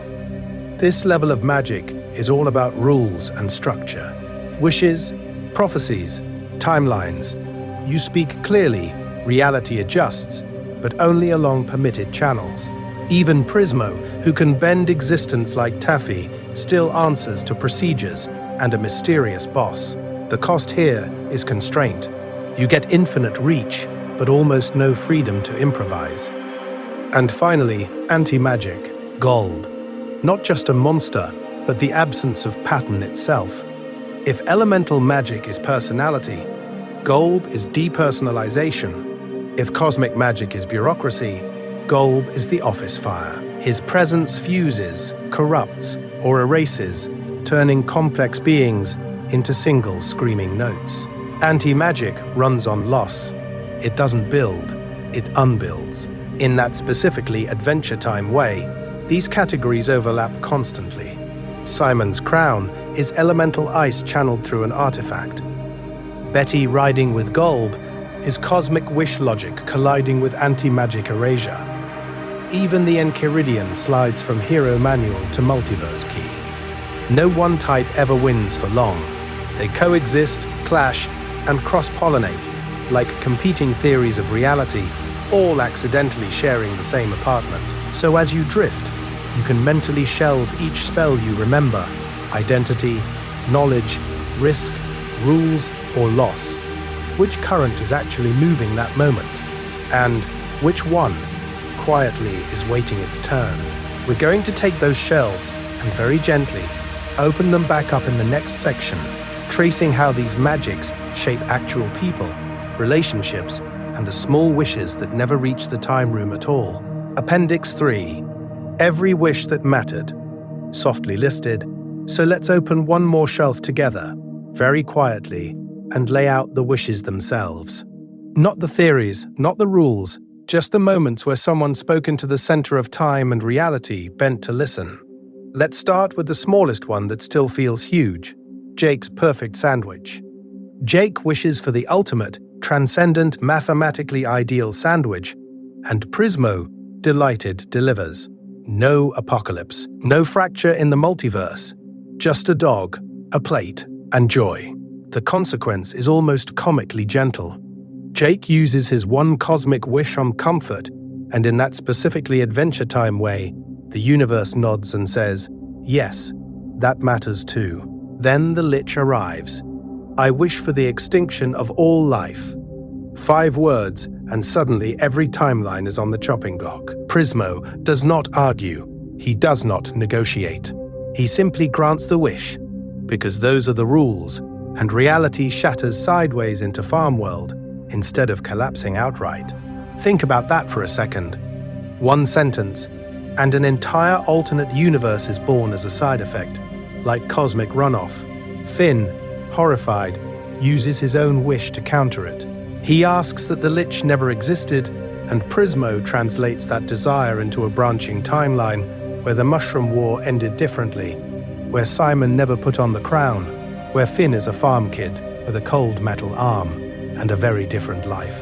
The Lich is pushed out of that universe, not erased from existence, and the footprint of that wish echoes as farm world, as a new Finn, as a new set of problems. Here is the thing. Even when you wish against evil, you are still carving new paths into the multiverse. Jake comes back later with heavier requests. He wishes for protection, for life, for the safety of his family when reality is under threat. One version of Jake even sacrifices his own existence, trading himself away so that his friends can go on. The wish saves lives, but it also tangles timelines, leaving ghostly Jakes and weird causal knots behind. Small comforts, big fractures, all passing through the same glowing pink hand. We're going to remember that Prismo is always in the middle of this. He grants the Ice King's offhand desires for parties and princess attention, tiny edits to reality that mostly end in embarrassment and melted ice cream, and he also processes world-scale demands from beings like the Lich. He can give you a perfect breakfast or a perfect genocide with the same calm tone, because power without choice is just another kind of prison. Every wish leaves a mark, a A sandwich that proves comfort is worth cosmic effort. A death wish that births an entire universe. A counter wish that saves life but cannot untangle war, trauma, or crowns. As you drift, imagine you're in the time room, one wish left, knowing it will echo across realities. What would you ask for if you had to live with every version of the answer? In the next section, we'll follow those echoes outward, into the way ordinary people in OO live with magic they never asked for. Appendix 4. Little magical moments you might have forgotten. So when we follow those echoes out into ordinary lives, we don't land on boss fights or universe-shattering wishes. We land on tiny scenes. Quiet jokes, background enchantments that drift past like dust motes in a sunbeam. Here is the thing. OO's magic isn't just in the center of time, it's also in the way someone makes breakfast.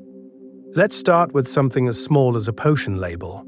Shelby the worm casually mixing up little brews in the treehouse, or tree trunks keeping enchanted apples around, like you might keep sugar. No destiny, no prophecy, just domestic spellcraft, where the rules of power and consequence still hum underneath.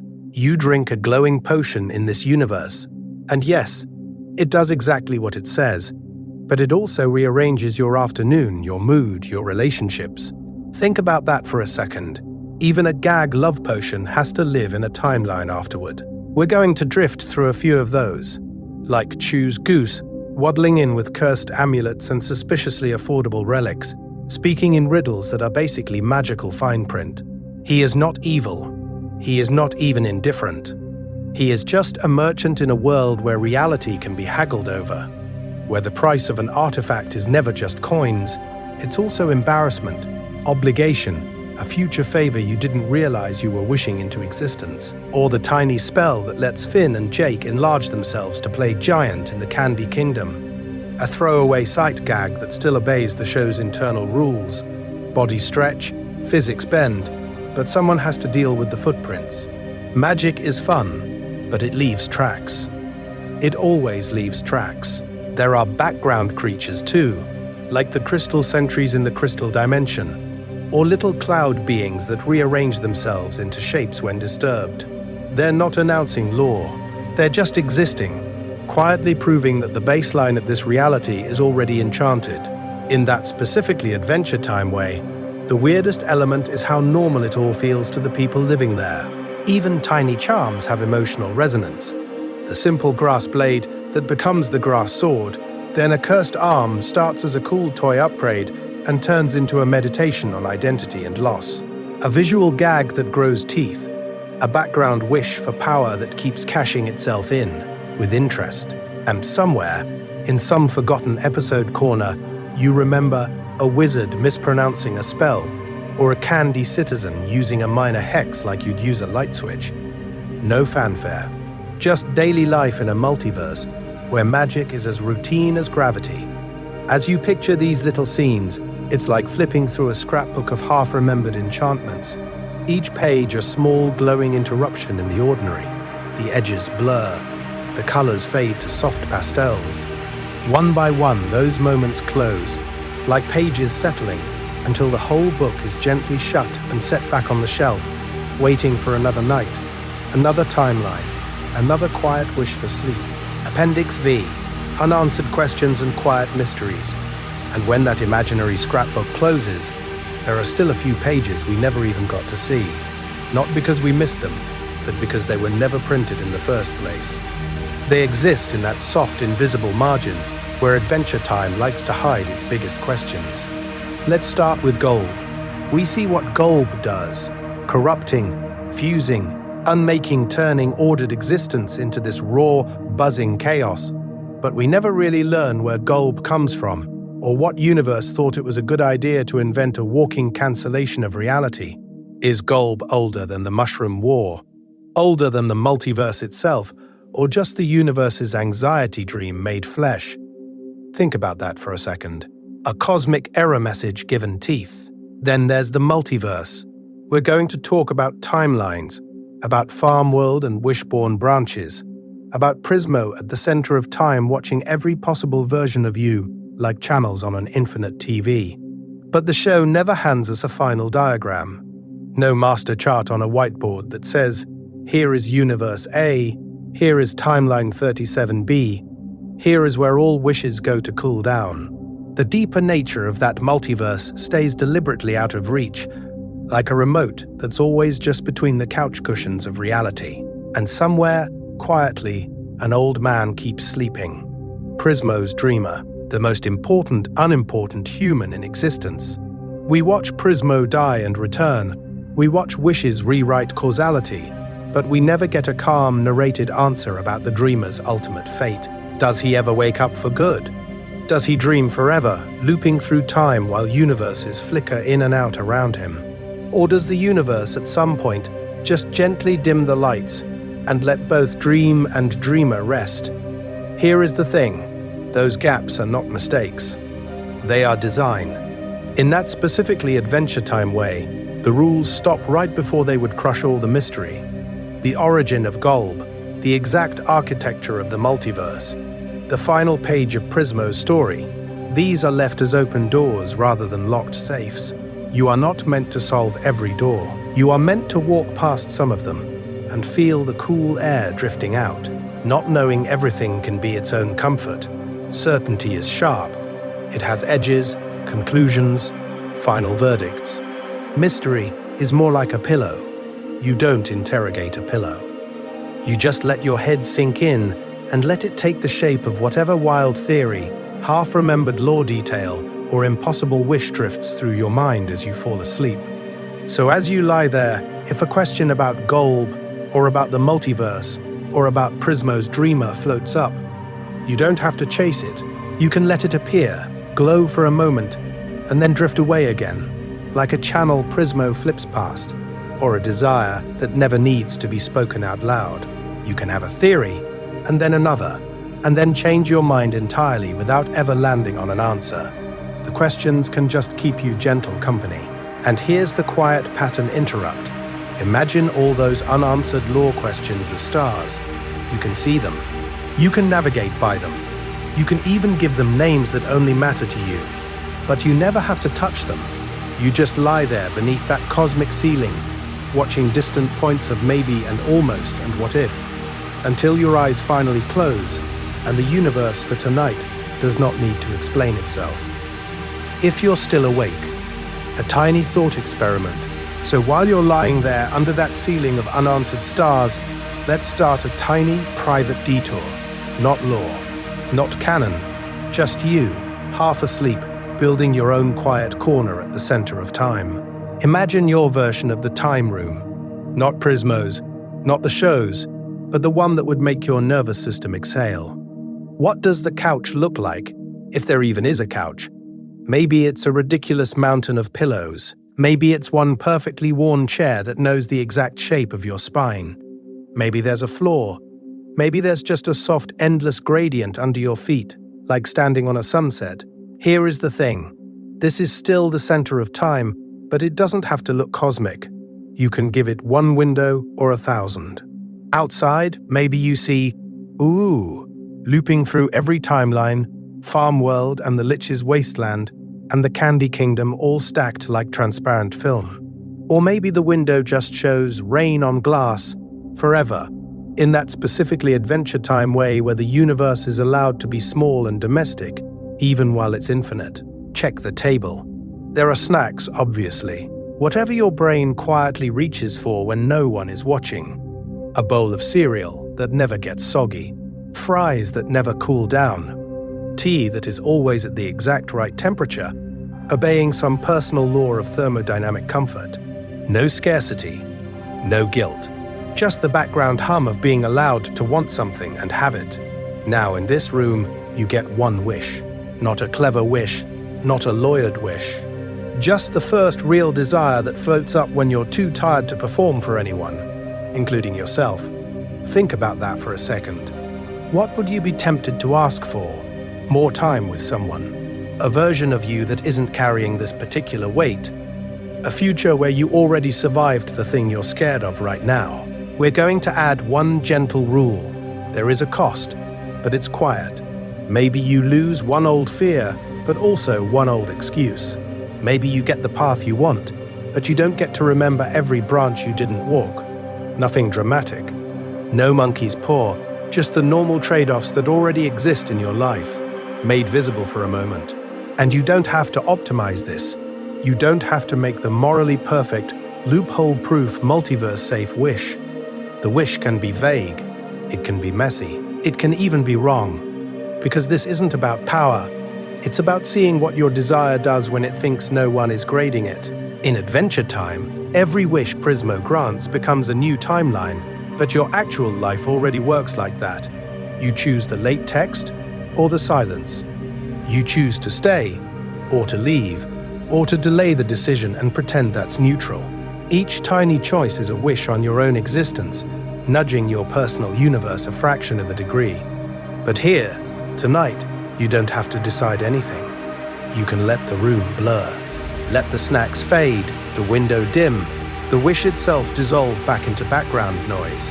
If it wants to come back to you tomorrow, it will. If not, it can stay in that imaginary time room, waiting while you drift out of this timeline and into sleep.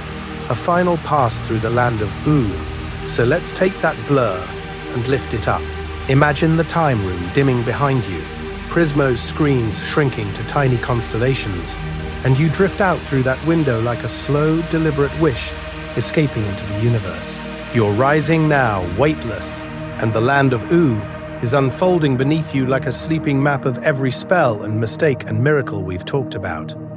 Let's start high over the Candy Kingdom, where the lights are going out one by one. Peppermint Butler's little occult lamps wink off, the castle windows dim, and the sugar fields stretch away in soft pastel rows. From up here, all that candy magic looks harmless, almost gentle, but you know it's the same elemental power that once tried to overwrite reality with gum and frosting. Think about that for a second. Apocalyptic candy, now just quiet farmland. You drift sideways, slow and effortless, toward a flicker on the horizon. The Fire Kingdom is banked down for the night, volcanoes exhaling in low, sleepy breaths. Lava rivers still glow, but they're not raging, just pulsing like a heartbeat under stone. Somewhere deep inside, Flame Princess is dreaming, her elemental fire folded in on itself, all that power contained in one small sleeping person. There is danger there. There is warmth there. There is balance. For now, far to the north, the air thins and the world turns blue.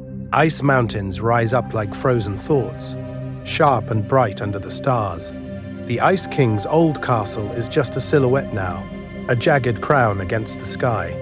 No frantic penguins, no off-key songs, just the slow, ancient hum of the crown's magic radiating through the ice.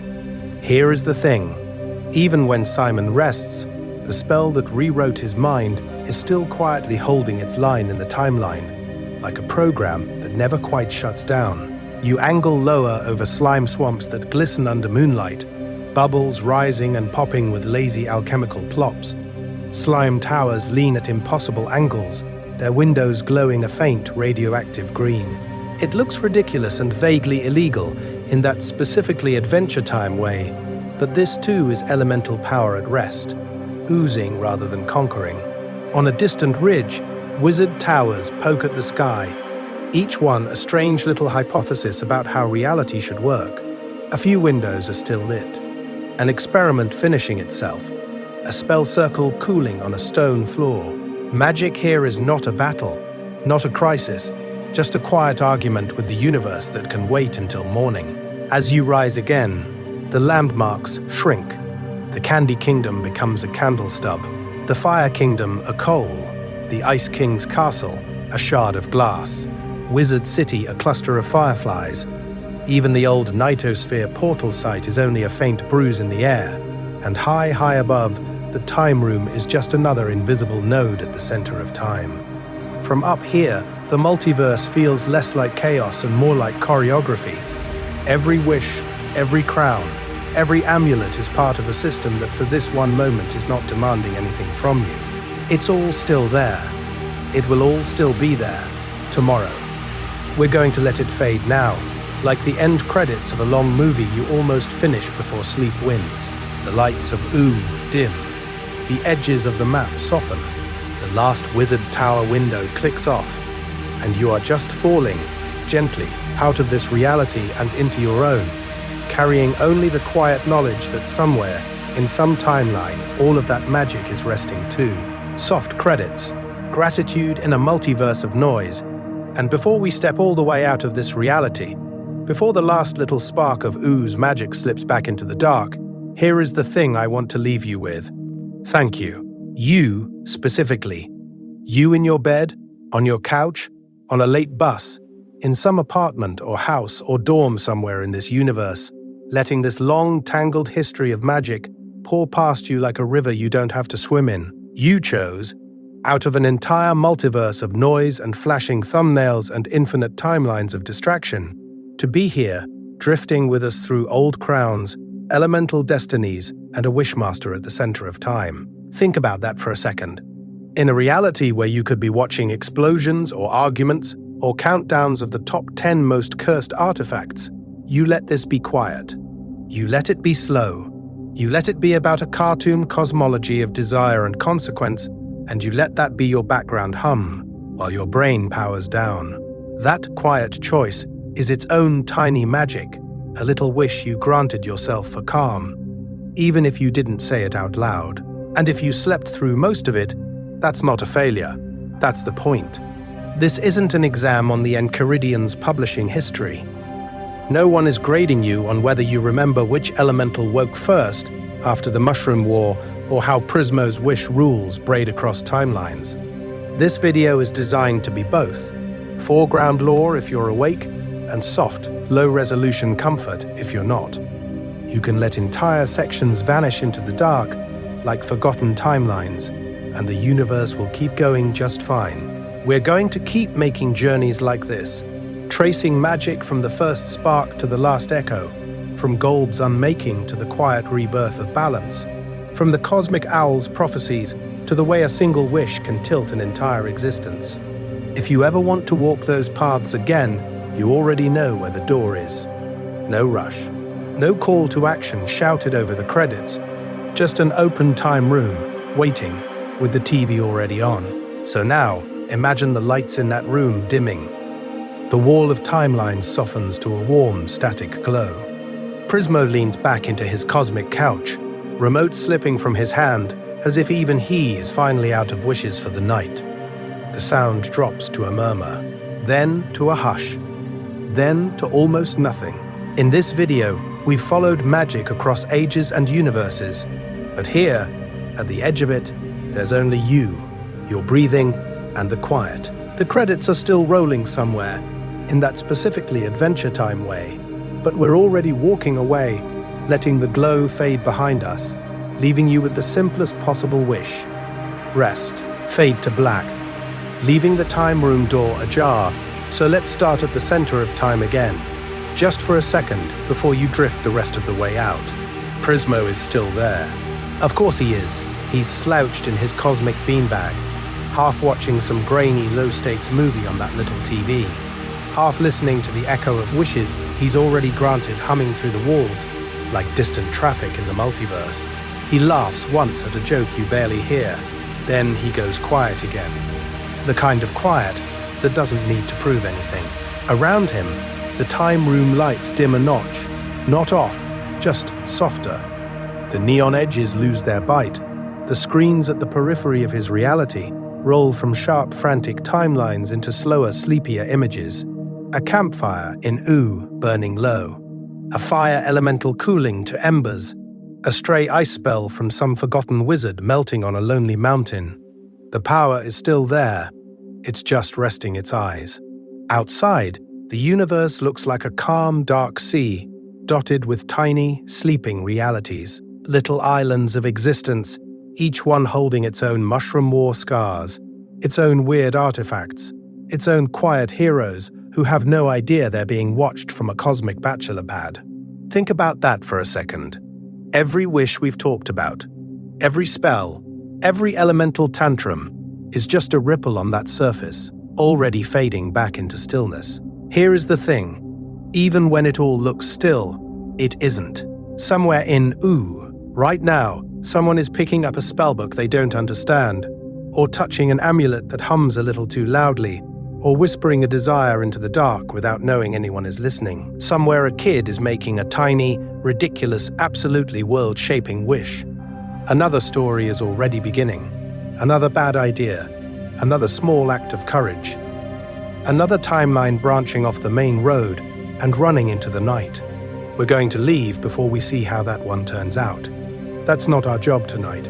Our job was just to walk you through the secret history of magic, to sit with Prismo at the center of time until the rules and the consequences and the cosmic bureaucracy got so familiar they stopped being scary and started feeling like background noise, like the hum of a refrigerator, or the steady, gentle static of a TV left on in another room. The door to the time room doesn't slam shut behind you. It doesn't even latch. It just stays there, metaphorically ajar, a little wedge of warm, impossible light you can step through whenever you want another long, strange bedtime story about wishes and universes and the fragile, hilarious way existence keeps going. You can always come back here, to Prismo, to the screens, to the slow drift of timelines. In this video, we've gone as far as we're going tonight, but the image doesn't need to end. Just let it loop. A dark room, a soft glow, and the quiet, endless hum of the time room's TV in the dark.